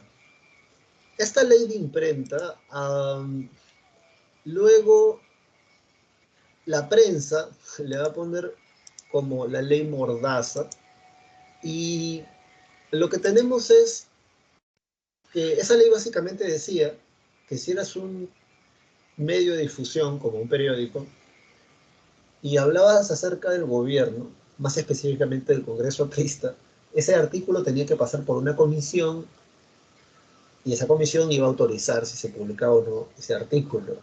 Todos los directores de la prensa obviamente se burlaron de eso, ¿no? A ver, ¿no? A choradas a la gente acá. Y consecuencia de esto, un, un día, un director de un periódico, el periódico se llamaba La Prensa, el director se llamaba Francisco Graña Garland, este tipo recibe un paquete en su oficina, cuando lo abre, el paquete ¡pum!, estalla. Y ese atentado se lo atribuyen a los apristas. La oligarquía, la derecha, presiona a Bustamante y le dice, oye, loco, ¿no te das cuenta de lo que están haciendo los apristas? Acaban de matar a un director de un diario. Y entonces lo que hace Bustamante es declarar que él, o sea, que Bustamante, ya no va más con el APRA. Recuerda que Bustamante en buena parte gana porque muchos apristas, o sea, miembros del partido aprista, votaron por él, porque tenían una alianza, gracias al Fredeno. Entonces, bueno, el caso es que cuando Bustamante rompe con el APRA, lo que ocurre como consecuencia es que el APRA le intenta dar, los apristas tratan de darle dos golpes de Estado. Uno en el Callao con los marinos de guerra. Y, y cuando se da el segundo intento de golpe de Estado, ya la oligarquía no lo piensa mucho, con el apoyo del ejército y como representante Manuel Odría, le dan el golpe de Estado a Bustamante y Rivera. Sin embargo, este tipo ha hecho cosas que te pueden preguntar en tu examen, porque esta es la historia, ¿no?, resumida de su gobierno. Pero una de las cosas que más se recuerda es esta, que es la ley de las 200 millas o ley del mar peruano, del mar de Grau. Para que tú entiendas esto, chico, chica, estamos hablando de recursos, y los recursos es plata, es dinero. Bien, entonces, ¿nunca te has preguntado por qué la soberanía del mar peruano es 200 millas? O sea, es hasta estos límites. ¿Por qué no son 300 millas? ¿O por qué no son 150? Bueno, durante el gobierno de Bustamante y Rivero, se determinó el argumento legal, que luego va a ser copiado por otros países en América y luego en el mundo. ¿Cuál es ese argumento? Durante el gobierno de Bustamante se decía lo siguiente: nosotros, con un cañón, obviamente un cañón de guerra, con un cañón de guerra podemos disparar desde tierra y podemos darle a cualquier barco hasta un rango límite de 200 millas, lo que significa que desde nuestro territorio podemos defender nuestro mar hasta las 200 millas. Y si eso es así, entonces nosotros, durante el gobierno de Bustamante, los peruanos declaramos que nuestra soberanía marítima son 200 millas. Ese razonamiento es tan chévere que luego Ecuador y Chile copian esa ley en la Declaración de Santiago y luego eso se vuelve internacional. Y es una cosa así alucinante. Se crea luego la EPF, o sea, la Empresa Petrolera Fiscal, esta vez en representación del Estado peruano. Incremento del gasto público de los impuestos a las exportaciones. Se da la ley de secundaria gratuita. Y también se da la ley del llanaconaje. ¿Qué significa? La ley del llanaconaje dada durante el gobierno de Bustamante básicamente es que se le paga un salario a esos campesinos que trabajaban como sirvientes en las haciendas de los gamonales, que todavía había en Perú. Bueno, entonces Odría le da el golpe de Estado y Odría da el golpe de Estado, pero Odría quiere ser presidente. Bien, te estoy contando esta parte de la historia. Entonces Odría hace lo que se conoce como la bajada al llano. La bajada al llano se conoce así porque Odría convoca elecciones, él renuncia a la presidencia del Perú, él convoca a elecciones y baja, o sea, porque él es presidente de facto, ¿no?, por el golpe de Estado, pero él baja del sillón presidencial, baja. Y como cualquier otro candidato en la planicie, en el llano, por eso se llama la bajada al llano, candidatea a las elecciones.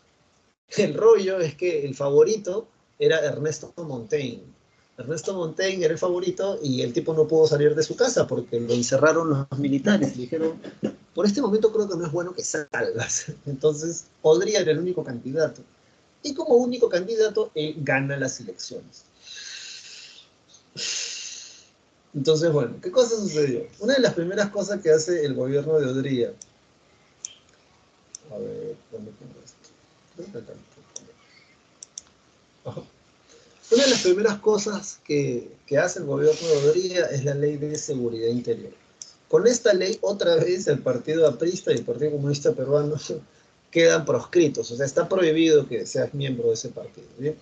Luego, esto viene casi al finalizar su gobierno, pero también recuérdalo, lo he preguntado, durante su gobierno él da el voto femenino para las elecciones presidenciales. Bien, acá dice generales, tú anotas presidenciales, que es más fácil recordarlas.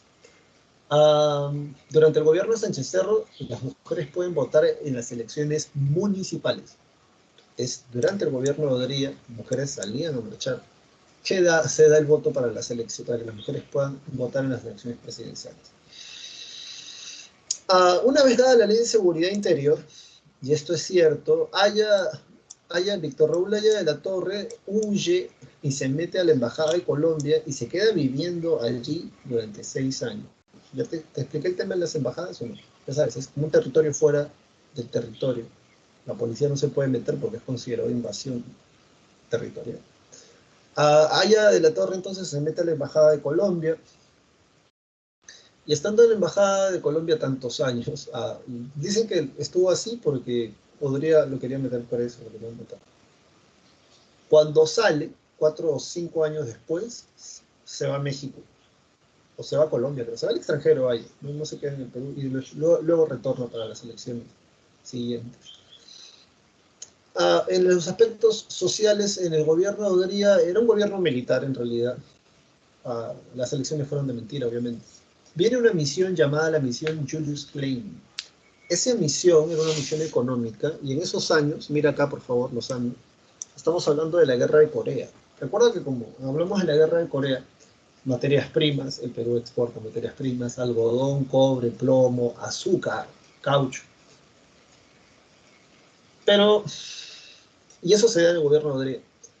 Entonces, 1956 también estamos en el contexto de la Guerra Fría.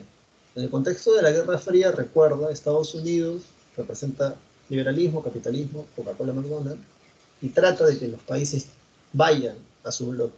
Por otro lado, la Unión Soviética, a la izquierda, comunistas, socialistas, la propiedad colectiva como base de la justicia social, Marx, Lenin, Mao, esa gente. Quieren también llevar a más bloques, ¿no? Entonces, los gobiernos militares son nacionalistas y por esencia están a la derecha. De hecho, si tú revisas la historia de América Latina de esos años, la mayoría tienen militares gobernando los países y obviamente son militares de derecha. En la actualidad se sabe que era una política de los Estados Unidos promover gobiernos de derecha y militares, si puede ser mejor todavía, justamente para impedir el avance del discurso de izquierda de esos años. Entonces, ¿qué cosa sucedía? Viene Julius Klein y le va a decir a Odría, estoy resumiendo esta historia mucho, pero más o menos es así, que si él quería evitar el avance de la izquierda en el Perú, lo que el gobierno de Odría tenía que hacer, Julius Klein le dice esto, es que desde el aparato estatal comience a dar más fuentes de trabajo, le comience a dar más derechos a los trabajadores, más derechos sociales, laborales, etc. Y eso es lo que va a hacer el gobierno de Odría, ¿eh? El gobierno de Odría lo que va a hacer es, primero hace un boom de obras de construcción. De hecho, Odría tiene la frase hechos y no palabras. Odría decía que los políticos hablaban mucho y hacían poco. Después, otra de las frases del gobierno de Odría era educación, salud y trabajo. Y es durante el gobierno de Odría que se construye de repente uno de los estadios de tus amores, ¿no?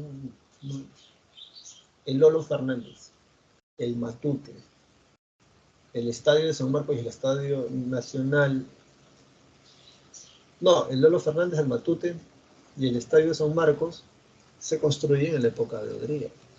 Se construyen también hospitales. Los grandes colegios o las unidades escolares se construyen también en la época de Odría. Se construyen también los grandes edificios ministeriales. Porque una cosa es que se cree el cargo, ¿no? O sea, yo te declaro ministro de Educación. Normal, no hay roche. ¿Cuál es mi oficina? Aquí al costado del conserje, no, la oficina del conserje. Entonces, no. Los edificios del Ministerio de Salud, Ministerio de Trabajo, Ministerio de Educación se crean durante el gobierno de Odría. Y ya te he dicho que no solamente es el obrero que trabaja vaciando el concreto, es un grupo de gente.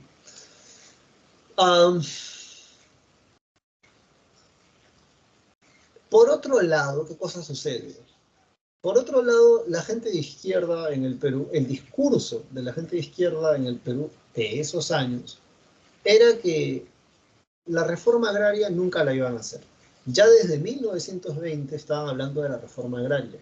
Y ejemplos, la izquierda ya tenía para citar la reforma agraria de Rusia, de China, de Cuba. Bueno, no, la de Cuba no viene acá, pero la reforma agraria de estos países que acabo de mencionar.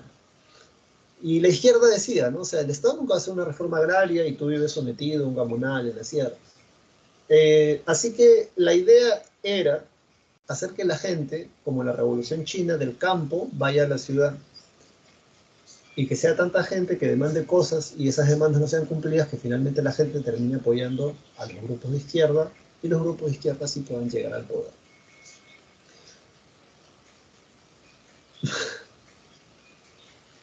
Por esa razón hay una gran migración de gente que viene de la ciudad, del campo a Lima. Anotan tu separata. Esto la pregunta te lo voy a preguntar, pero tú anótalo. Hay dos distritos que se crean en la época de Odría producto de esa migración, de esa gente que viene animada, porque, o sea, los grupos de izquierda en la sierra comienzan a decirle a la gente, baja a la costa para iniciar la revolución, no. Le comienzan a decir a la gente en la sierra, baja a la costa porque en la costa hay trabajo y además hay colegios, tu hijo puede estudiar. El trasfondo de esa invitación era que el Estado, principalmente concentrado en la costa, no se dé abasto. Y cuando esta gente encuentre que no hay solución a sus necesidades, se pongan del lado de los grupos de izquierda y así llegar al poder. Villa María del Triunfo y San Martín de Porres, que es el distrito donde yo vivo, se crearon durante la época de Odría. De hecho, mi familia por parte materna viene de Corongo, Huaraz, Ancash, y van allá a hacer migas, un montón de familia por ahí. Entonces, esos distritos se crean en época de Odría. ¿Y qué tiene que ver luego esta señora tan chica que está acá, María Delgado de Odría? Ella es la esposa de Odría? Ella introduce la figura de la primera dama en el Perú. Profe, ¿qué es eso? La de la figura de la primera dama es básicamente que la esposa del presidente no solo sirva para la foto, sino que además haga ayuda social. ¿Qué es ayuda social? Hacer una chocolatada, hacer una campaña médica, a llevar juguetes o ropa para los niños. Eso es ayuda, asistencia social.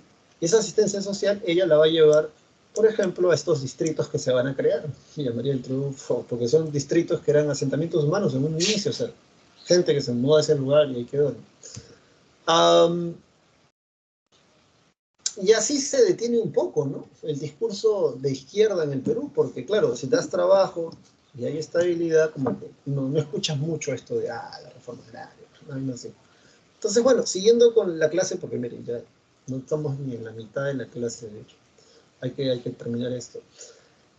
En social, intensificación del proceso migratorio de las provincias a Lima, ya te expliqué por qué, inicio del proceso de cholificación. Esto, ojo, es un término en ciencias sociales que básicamente designa, escucha bien, a la persona que vive en la sierra y que tiene costumbres de gente que vive en la sierra, pero luego viene a la capital, por ejemplo, o a una ciudad en la costa y adquiere costumbres capitalinas. O sea, un cholo es alguien que es de provincia, pero ha adquirido costumbres capitalinas. Eso es, y ya está, no hay mucho roche. Incremento de las medidas asistencialistas que se relacionan con ella, masificación de la educación, sí, los colegios, bonitos. Llega la misión Julius Klein, que recomienda una economía liberal y de tipo ortodoxa. Esto es gracioso porque en un inicio, ¿sabes a qué se refieren con economía ortodoxa? Es fácil, ¿eh? Es fácil. Cada vez que tú leas o escuchas en esta clase economía ortodoxa, se refiere a la economía a como era antes de 1929. ¿Y cómo era la economía antes de 1929? El Estado no interviene en economía, permite que las cosas se vendan o se compren sin ponerle trabas a la economía. Bien, así que a eso se refiere. Además de lo que yo te expliqué. La guerra de Corea permitió el incremento de las exportaciones y ya está. Bueno, luego de esto tenemos lo siguiente. En Arequipa, en la ciudad de Arequipa, jóvenes de colegios secundarios, jóvenes de nivel secundaria y jóvenes universitarios salen en la ciudad de Arequipa a marchar durante el gobierno de Odría. Y al encargado de ese lugar, que era un militar, Alejandro Esparza Sañurta, no se le ocurrió mejor idea que caerle a tiros a los manifestantes. Eso provocó que en todo el país, o al menos en buena parte, la gente renegara y se quejara del gobierno de Odría. Odría, que ya había dado el voto a las elecciones presidenciales a las mujeres, el derecho al voto, pensaba que él iba a ganar con ese voto gracias a él. Total, gracias a mí. Ustedes pueden votar. Sin embargo, no fue así. Las mujeres votaron por Manuel Prado Ugarteche, como puedes ver en pantalla. Entonces, Manuel Prado Ugarteche, segundo periodo, otra vez, dice aquí que durante su gobierno estalla la Revolución Cubana. Hay una anécdota bien chévere sobre eso, porque el representante de Perú en la Organización de los Estados Americanos, más conocido como la OEA, era un sanmarquino. Y en ese contexto del Perú de la Guerra Fría, porque estamos en la Guerra Fría, mira los años, Estados Unidos lanza con el presidente John Fitzgerald Kennedy el programa Alianza para el Progreso. El programa económico Alianza para el Progreso, básicamente, en el contexto de la Guerra Fría, obviamente, y en este contexto preuniversitario, era la invitación de los Estados Unidos a recibir dinero a cambio de que públicamente te negaras y además tuvieras una política anticomunista, antisocialista. ¿Y qué cosa había sucedido? Para el año de 1959, bien 60, se estaba celebrando la 7ª reunión de los representantes de América, ¿no? La OEA. Entonces, parece ser que por debajo de la mesa, chisme histórico, ya habían hablado para que Cuba sea expulsada. A cambio de eso, les dan plata con Alianza para el Progreso. Solo 2 países se van a negar a esto. El discurso, por cierto, lo puedes encontrar por internet. O sea, todos los países estuvieron a favor, y eso es una vergüenza, ¿no? Porque todos los países estuvieron a favor de expulsar a Cuba de la OEA. Y tú dirás, ¿por qué, profesor, querían expulsarla? Por la victoria de Fidel Castro y porque Estados Unidos estaba empecinado en decir que eran de izquierda. Entonces habían presionado para que expulsen al representante de Cuba de la OEA. Solo todos votaron a favor, salvo 3. Cuba se abstuvo de votar, el representante de Venezuela votó en contra de que Cuba sea expulsada y el representante de Perú también votó en contra de que Cuba sea expulsada. Eso es un golazo, en términos diplomáticos, en términos históricos, eso hace que te hinches en el pecho. O sea, yo sí soy leal, compadre, yo no te juego chueco, ¿no? O sea, yo soy peruano, puedo tener mis defectos y complejos, pero yo voy con todo, con amistad. Entonces, algo así, ¿no? Y el caso es que Raúl Porras Barrenechea es el tipo que aparece en el billete de 20 soles, San Marquino. Yo trabajé en su casa, está en Miraflores, a una cuadra de la casa de Ricardo Palma, por cierto. Ese tipo se mandó un súper discurso para invitar a reflexionar a la gente. Cuando él retorna a Perú, porque él se niega a votar para que Cuba sea expulsada de la OEA, y esto me lo ha contado alguien que convivió con él, o sea, que vieron la anécdota, es que él Porras, historiador del cronista. Porras llega, Ugarteche lo llama y le dice algo así, ¿no? Este es chiste ya, ¿no? O sea, oye, loco, ¿qué pasa, no? Tenés que votar para que Cuba sea expulsada, ¿no? Porque nosotros necesitamos dinero de Alianza para el Progreso. Y básicamente Ugarteche le cuelga el teléfono. O sea, le dice que renuncia a la Cancillería, a la representante, ¿no? De la OEA, y que él vea, ¿no? Le cuelga el teléfono. Al día siguiente es el presidente el que termina rompiendo lazos diplomáticos con Cuba, condenando la Revolución Cubana. Y aunque tú no lo creas, ¿cómo será el karma, no? Pero matan a Kennedy y Alianza para el Progreso se congela. Y Perú, a pesar de que rompe relaciones diplomáticas con Cuba, no recibió ningún dólar de eso. Karma político. Se crea el Comando Conjunto de las Fuerzas Armadas, o sea, ¿no? Ejército, Marina, FAB, todo en un solo lugar. Sociedad Toma de Tierras por Hugo Blanco, sí, luego mandan el ejército, lo someten. Creación del Instituto de la Reforma Agraria. Ya, como te digo, ya están hablando de la reforma agraria, pero todo es tibio hasta Velasco. En economía se da la promoción de la ley industrial. Sí, se busca, ¿no? Fomentar que la industria en el Perú crezca, pero esa es la intención, solo que no termina de despegar. Se da el boom pesquero con Luis Banquero Ross y el boom de la harina de pescado, acuérdate de eso. También hay un boom azucarero. Y bueno, se crea Senati. Anota ahí, se crea Senati. Wow, son 2024. Hay que acelerar esto. Se crea Senati y, bueno, ¿qué cosa sucede? Se convocan elecciones para 1962 y ocurre un triple empate. Bien, se convocan elecciones, hay un triple empate. En este triple empate está Haya de la Torre, está Odría y también está Fernando de León de Terry, han quedado empatados. Según la ley de la Constitución de 1933, que es la de Sánchez Cerro, en caso de empate es el Congreso el que tiene que elegir al presidente, no todo el país. El problema está que la mayoría del Congreso era aprista. Y los militares tenían temor de que al final, porque parece ser que Odría y Haya transan, de hecho hay una foto donde están ahí almorzando chilazo, y nadie se da cuenta, nadie se da cuenta. No, caracho.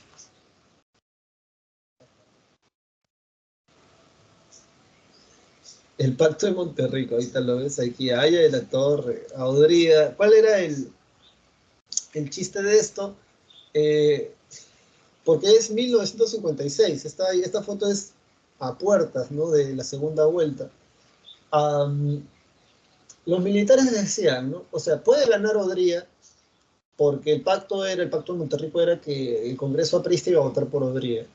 Y tú dirás, profe, pero no se supone que Odría perseguía a ella. Sí, pero, o sea, como te decía, el APRA no es de izquierda socialista. Si tú lees la ideología de Haya de la Torre, habla del antiimperialismo, ¿no? Pero no es socialista, marxista. El caso es que, así que ideológicamente no les hacen asco, ¿no?, a revolcarse con la derecha. Podría militar. Entonces, bueno, el caso es que, o también el otro lado está, es que en el momento de la votación el Congreso aprista vote por Haya de la Torre.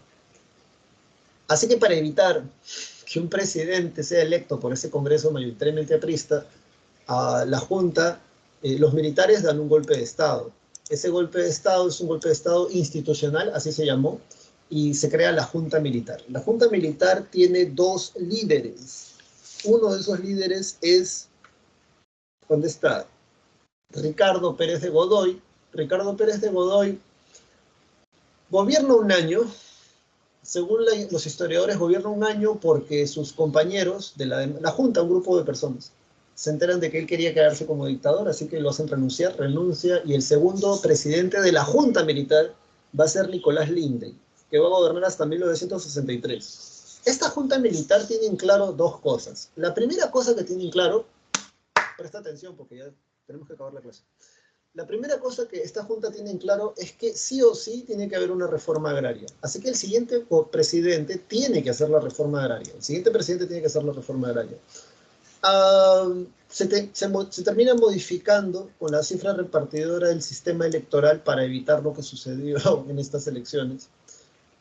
Se crea el Instituto Nacional de Planificación porque los militares decían que cualquier cosa que se haga tiene que ser planificada, en eso estoy de acuerdo. Todos los edificios construidos en épocas militares todavía están en pie. Este siglo, o sea, del año 2000 en adelante, se han construido puentes aquí en el Perú que no han durado ni 10 años. Con toda la tecnología que hay, loco, eso, o sea, ¿qué? Y bueno, entonces, los militares tenían en claro dos cosas. Primero, no se iban a quedar gobernando mucho tiempo, así que mira, la Junta Militar duró 2 años apenas.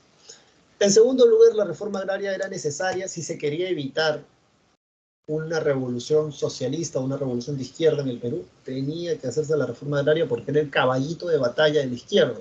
Cada vez que la izquierda quería hacer que la gente, por así decirlo, entre en cólera, les hablaban de la reforma agraria que la derecha nunca iba a hacer. Entonces, los militares, que son de derechos, porque son nacionalistas, no querían eso. Entonces sabían que tenía que hacerse una reforma agraria. Y ellos hacen el marco legal para hacer esa reforma agraria, que es la ley de bases de la reforma agraria, ¿no? Entonces, dicho esto, hay que acelerar esto ya, nos quedan menos de 20 minutos, nos quedan.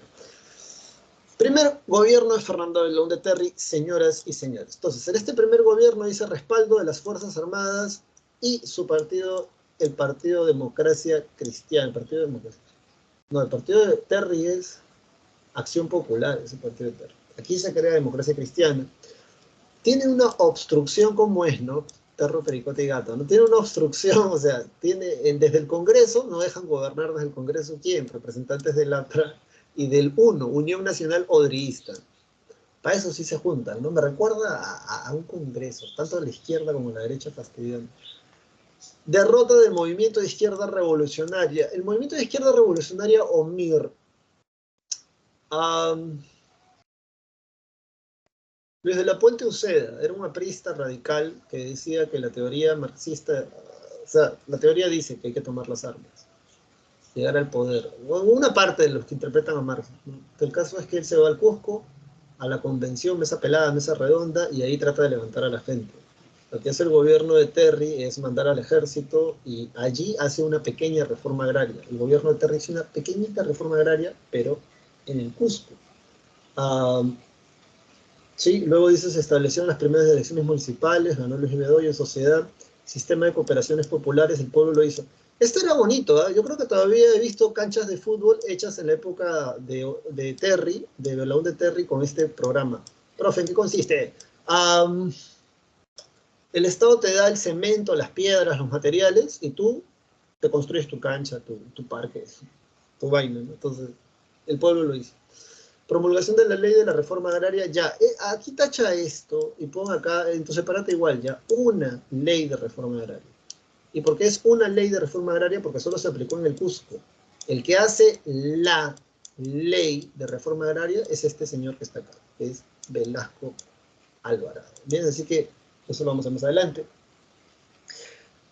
Avanzando más rápido, creación del Banco de la Nación, carretera marginal de la selva, que en la actualidad se llama carretera Fernando Belaún de Terry, se firma el acta de Talara, que básicamente, el acta de Talara se le renueva el contrato, ¿no?, a la International Petroleum Company para que siga sacando el petróleo de allá, de Piura.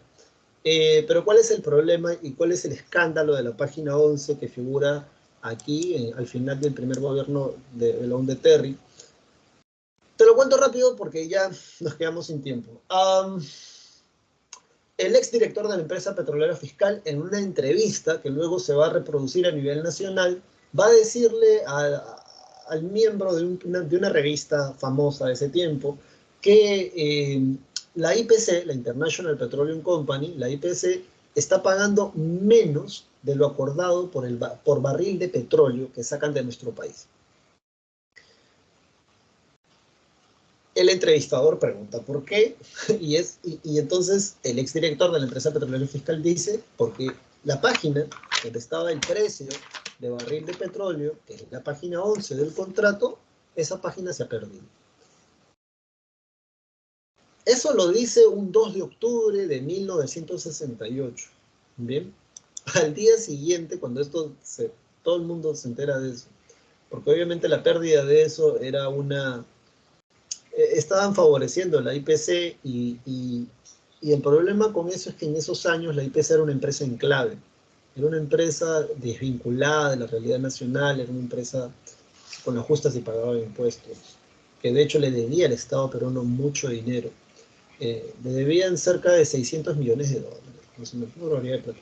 Entonces, en esta onda también nacionalista, donde hay ejército, donde hay gobiernos de derecha en toda América Latina, donde hay una onda desde la derecha anticomunista, y donde el discurso de izquierda habla, ¿no?, de que hay empresas que gobiernan mejor, ¿no?, que los propios habitantes. En el imaginario de la gente eso afectó mucho.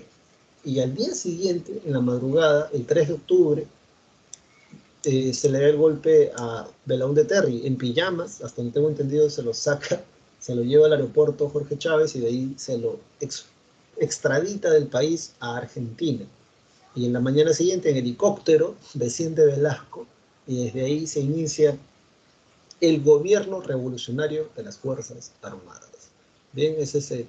Porque aquí en el Perú somos tan locos, aquí en el Perú, que los militares son los revolucionarios. O sea, acá la gente de izquierda, no, ellos no son revolucionarios, los revolucionarios son los militares, para que veas lo loco, ¿no?, de esto. Entonces,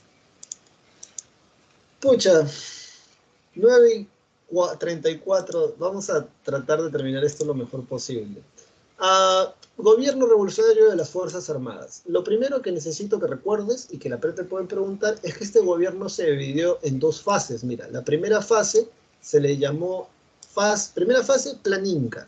¿En qué consiste el plan Inca? Básicamente industrializar, acá dice modernizar, tu anota, industrializar al país por la vía autoritaria. ¿Qué significa por la vía autoritaria? O sea, si lo comparas con la historia de industrialización de Inglaterra, Estados Unidos, el Estado lo que hace es garantizar la ley, pero ya los empresarios tienen que ver si invierten más plata, si montan la empresa o la fábrica en otro país, etcétera. Acá lo que ellos tienen en claro, los que los militares representados en Velasco tienen en claro, es que para poder salir del subdesarrollo hay que industrializar al país.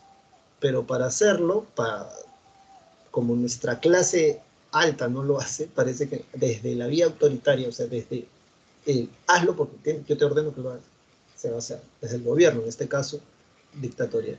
Estatización, control de los recursos para la autonomía económica, capitalismo de Estado. Sí, por ejemplo, el petróleo, la electricidad, el gas, el agua, son recursos que todo Estado debería de tener y no deberían de estar en manos de empresas privadas, porque son recursos estratégicos. Eso se va a hacer desde el gobierno de la... entonces, el plan Inca, ya sabes, industrializar el país desde la vía autoritaria. El plan Easy,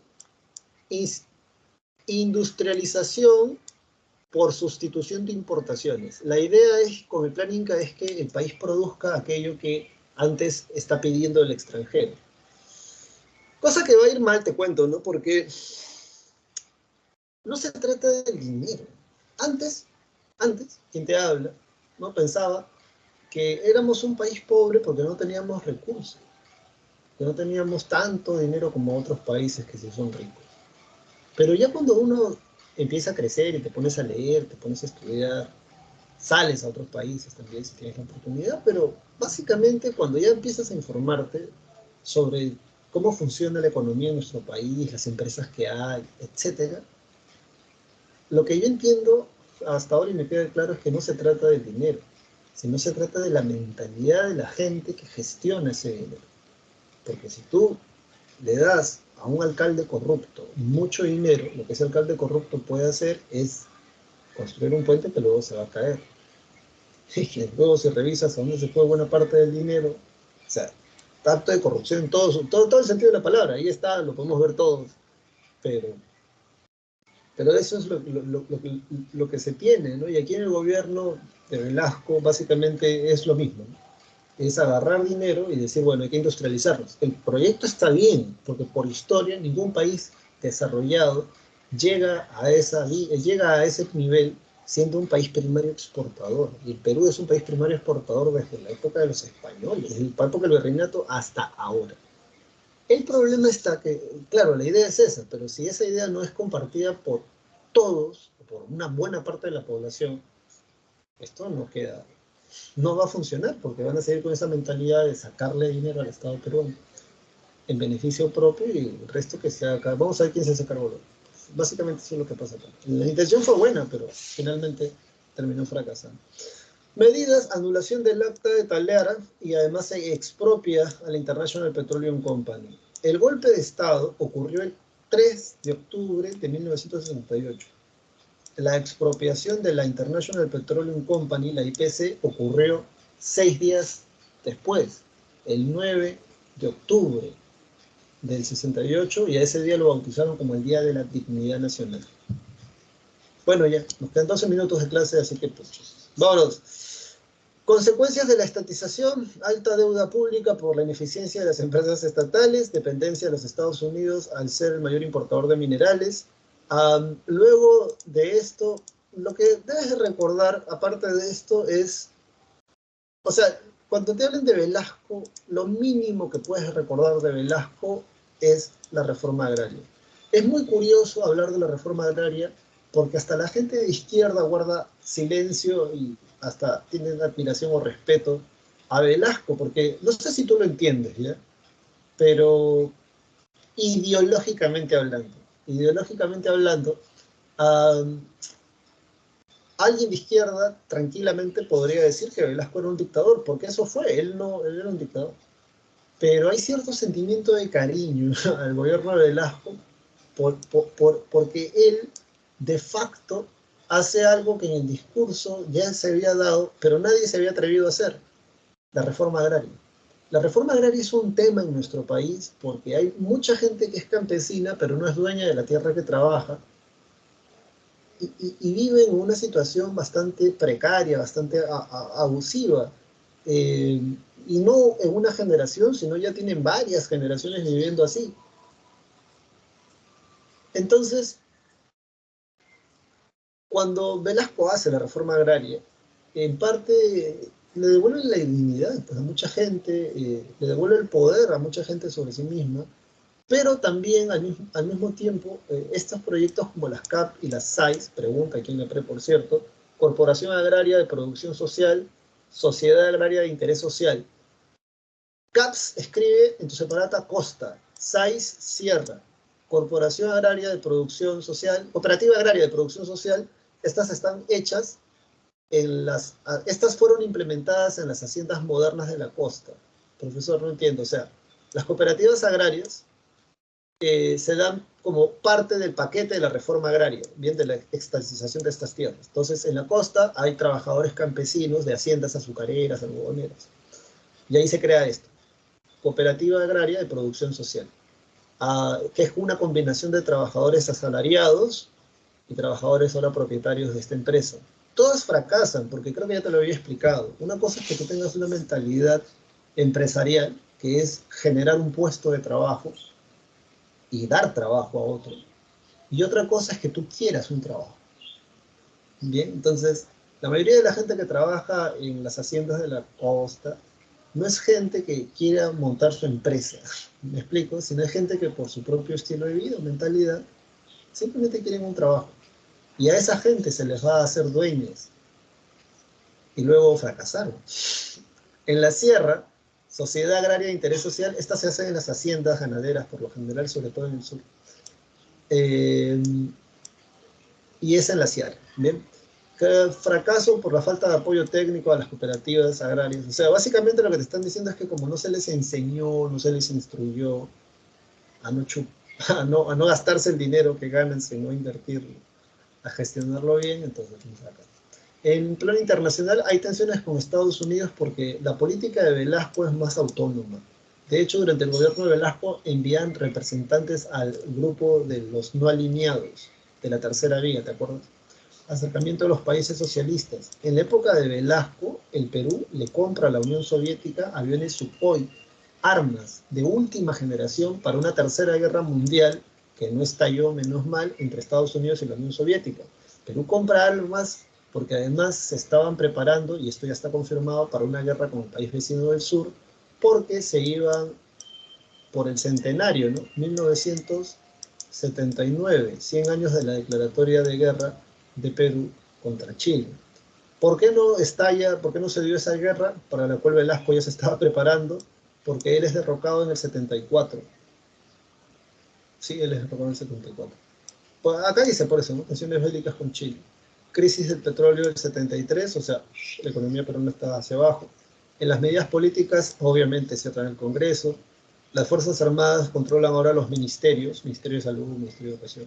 Se crea Jaime Delgado, la aplanadora, director del CINAMOS, sin jefes, sin amos, sin jefes, Sistema Nacional de Movilización Social. A Jaime Delgado lo conocían como la aplanadora, que es el director del CINAMOS, porque la idea era reducir la brecha social entre ricos y pobres. O sea, que esta pirámide, la punta, no sea tan estrecha, pues no te pasa. Entonces, la aplanadora, porque él quería aplanar la brecha entre ricos y pobres. Hay una reforma educativa con Augusto Salazar Botti, de la cual no vamos a hablar ahora. Pero en la segunda fase, bueno, Velasco sufre un aneurisma aórtico, le cortan una pierna. En febrero de 1975 tiene un incidente con Velasco, no, sino la seguridad de Velasco con un policía, un oficial del ejército cachetea a un policía o le da un golpe, y eso lleva a la huelga de policías.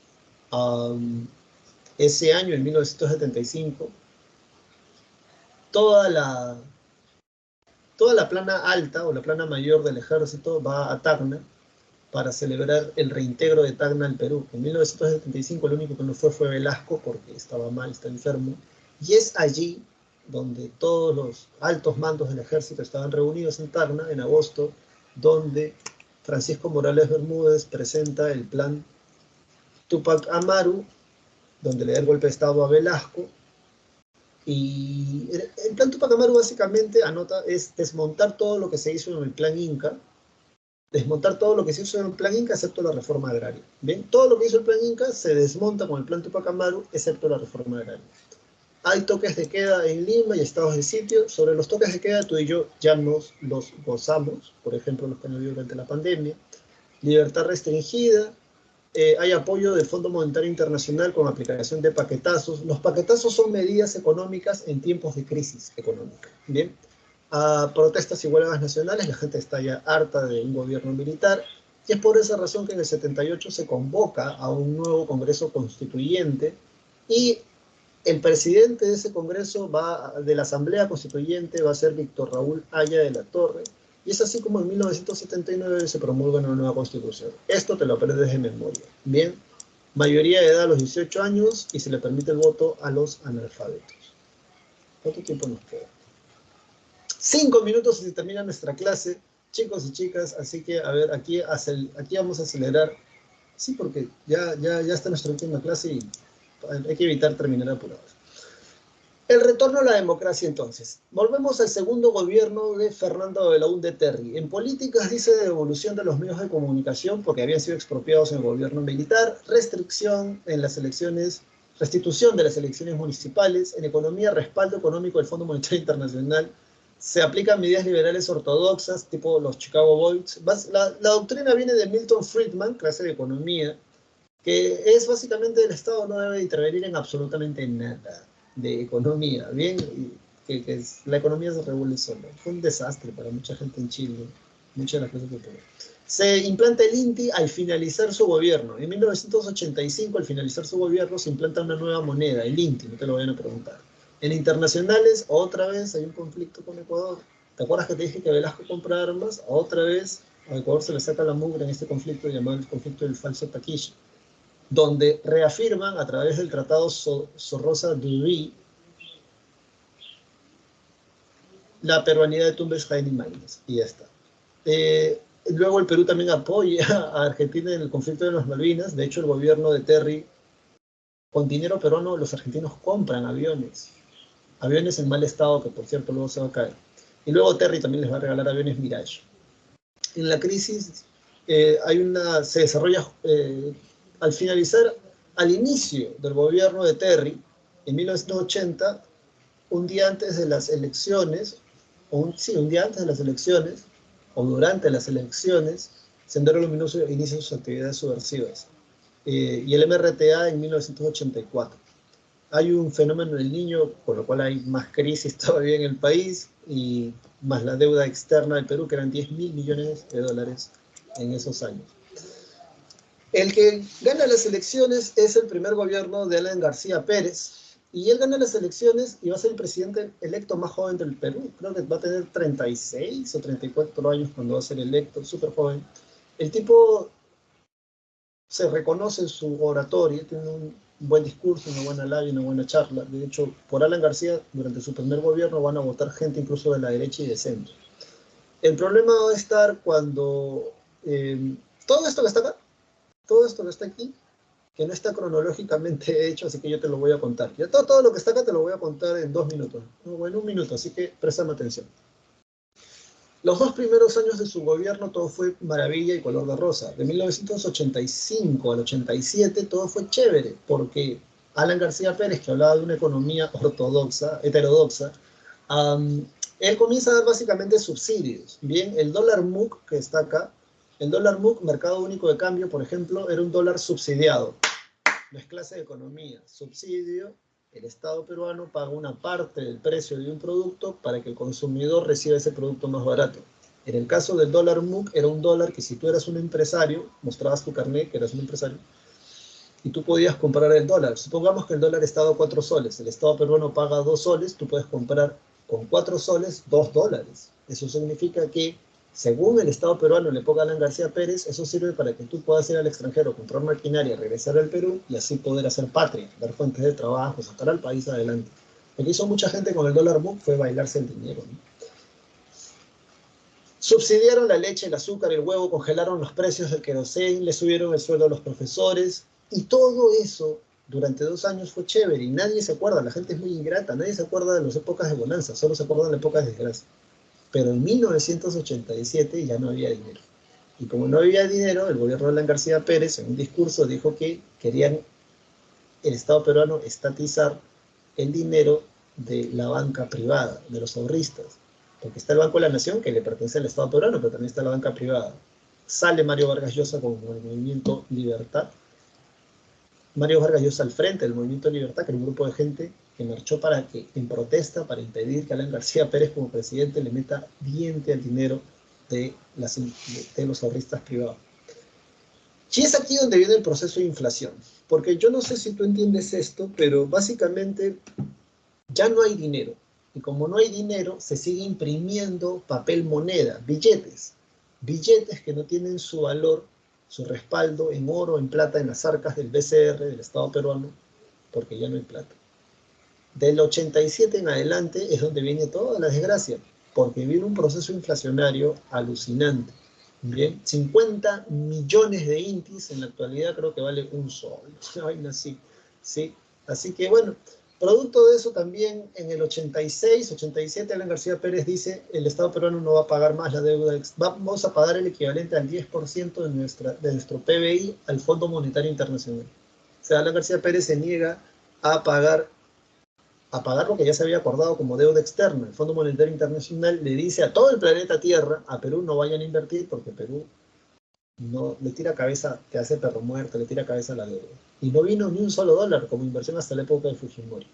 Bien, se expande, como dice acá, Sendero Luminoso y el MRTA, y se crea el Ministerio de Defensa contra la lucha subversiva. Luego de esto, Alan García se quita del país, el que gana las elecciones sorpresivamente, porque el favorito era Mario Vargas Llosa, el que gana es Alberto Fujimori, que según Gustavo Gorriti nació en Japón realmente, ¿verdad? Eso no lo digo yo, pero bueno, y el caso es que ya estaba coludido para estos años con Vladimiro Montesinos, y él gana las elecciones prometiendo hacer algo que luego, obviamente como buen político, no va a hacer. Él dijo que no era necesario hacer shock económico, que era lo que Mario Vargas Llosa en la campaña electoral decía. Cuando Fujimori gana las elecciones, a los 2 meses, su ministro de Economía, Mirtado Uller, en mensaje a la Nación, sale diciendo que el Perú se encontraba en bancarrota, que todo iba a subir de precio y que Dios nos ampare. Ay, que vamos a hacer política de shock. A eso se le conoce como el Fujishock, ¿bien? Shock económico. Se elimina la moneda, se reducen los derechos laborales, o un montón se eliminan los subsidios, se despide gente del sector estatal, se privatizan empresas estatales, y gracias a eso se detuvo la inflación. Bien, más de 2 millones porcentuales de inflación, por cierto. Luego, el autogolpe del 5 de abril del 92 recuerda mucho a lo de Leguía, ¿no? Con esto disuelve el Congreso y cuando vuelve a convocar elecciones, convoca también un Congreso Constituyente y sale la Constitución del 93 que condena a muerte a los traidores por terrorismo. En la derrota del terrorismo, la captura de Ismael Guzmán se da gracias al trabajo del GEIN. Fujimori no sabía de la existencia de este grupo, de hecho. Revisa qué cosa pasó con el GEIN para que te esclarezca si realmente el gobierno de Fujimori acabó con el terrorismo o no. De hecho, puedes revisar el informe de la Comisión de la Verdad y Reconciliación, que es gratuito y está en PDF, lo puedes cargar en tu celular. Se tuvo el conflicto con el CENEPA. En este conflicto con el CENEPA, Ecuador se preparó bastante bien. En una época donde en el Perú se invertían 80 millones de dólares en armamento, Ecuador invirtió 250 millones. En Ecuador, a esa guerra va con fuerzas especiales. El Estado peruano, producto de la mala administración de ese momento, envió soldados, jóvenes de 16, 18 años, que regresaban sin una pierna, sin un brazo, porque en Ecuador se minó toda esta zona de acá la minaron. Y finalmente, a pesar de que se firma el acta de Itamaraty, que es un alto al fuego, y que esto se termina con el acta de Brasilia, a pesar de que Ecuador le gana al Perú en el territorio, cuando nos sentamos en la mesa, los árbitros le dicen a Ecuador que no tenían por qué hacernos esa guerra, no había una justificación, que ellos ya habían reconocido hace mucho tiempo la peruanidad de Tumbejaén y Maynas y que se devuelvan a sus fronteras. En En el territorio perdimos, en el papel ganamos. Para el ejército es pérdida, para el Ecuador, el ejército ecuatoriano también es pérdida. Para los historiadores es empate. Bien, entonces corrupción, y bueno, todo esto se va abajo con el video presentado por Popi Olivera, ¿no? El Vladivideo, ¿no? Curi Montesino. Sea la marcha de los cuatro suyos, donde Alejandro Toledo, eso es antes del Vladivideo, declara fraude, y luego a Fujimori huye del país, y estando en Japón, el Congreso lo vaca por incapacidad moral. Eso sí, ¿no? Ahí sí te puedes vacar, ¿no? Nada que... Bueno, ya. Luego viene el retorno a la democracia, y con eso ya terminamos. La tutora ya me está pidiendo que me vaya, así que nosotros llegamos a nuestra clase, última clase. El gobierno transitorio es el del Valentín Paniagua, y este gobierno transitorio, recuerda, tiene como característica el contrato de gas y camisea y el informe de la Comisión de la Verdad y Reconciliación para saber qué ocurrió en los años del terrorismo. Bien, tanto terrorismo de Estado como terrorismo de estos grupos radicales de izquierda. Ese informe se termina de redactar y se publica durante el gobierno de Toledo. En el gobierno de Toledo se crea con Carlos Bruce el programa Mi Vivienda, que hasta el día de hoy es un golazo, el programa Huascarán, que es para llevar computadoras a los niños de colegios en provincias, la carretera interoceánica entre Brasil y Perú se empieza a construir, y los tratados de libre comercio. Chicos, chicas, gracias por tu atención. Para mí ha sido un gusto enseñarte todo esto. Y gracias por estos 6 minutos robados. Te pongo las claves en el chat y conmigo será hasta la próxima oportunidad. Bueno, antes de que ya irme, lo último que te puedo decir es que te vaya muy bien en tu examen y que pase lo que pase, cual sea el resultado después del último examen, recuerda esto, bien, sea lo que sea que decides. Por ejemplo, decides seguir intentando ingresar a San Marcos, o sea que decidas otra cosa, que sea algo que tú digas, esto vale la pena para mí, por esto sí me puedo desvelar, por esto sí me puedo esforzar, por esto sí me puedo sacrificar. Porque finalmente, recuerda, es tu vida, ¿sí? Es tu vida. Y entiende que tal vez no sea emocionante ahora, pero lo que decidas hacer ahora puede marcar la diferencia, una gran diferencia, de hecho, de aquí a unos 10 años, 5 años. Aun cuando no te sientas así, no confundas las cosas, no confundas las decisiones que tienes que tomar a tu edad con cómo te sientes. Bien, porque realmente si tomamos nuestras decisiones por solo cómo nos sentimos, pues, muchos ya no estaríamos aquí de repente vivos. Así que gracias por tu atención, nos vemos, cuídate mucho, te pongo las clases en el chat, conmigo será hasta la próxima oportunidad y que la fuerza te acompañe. Chao, chao, que te vaya muy bien tu examen.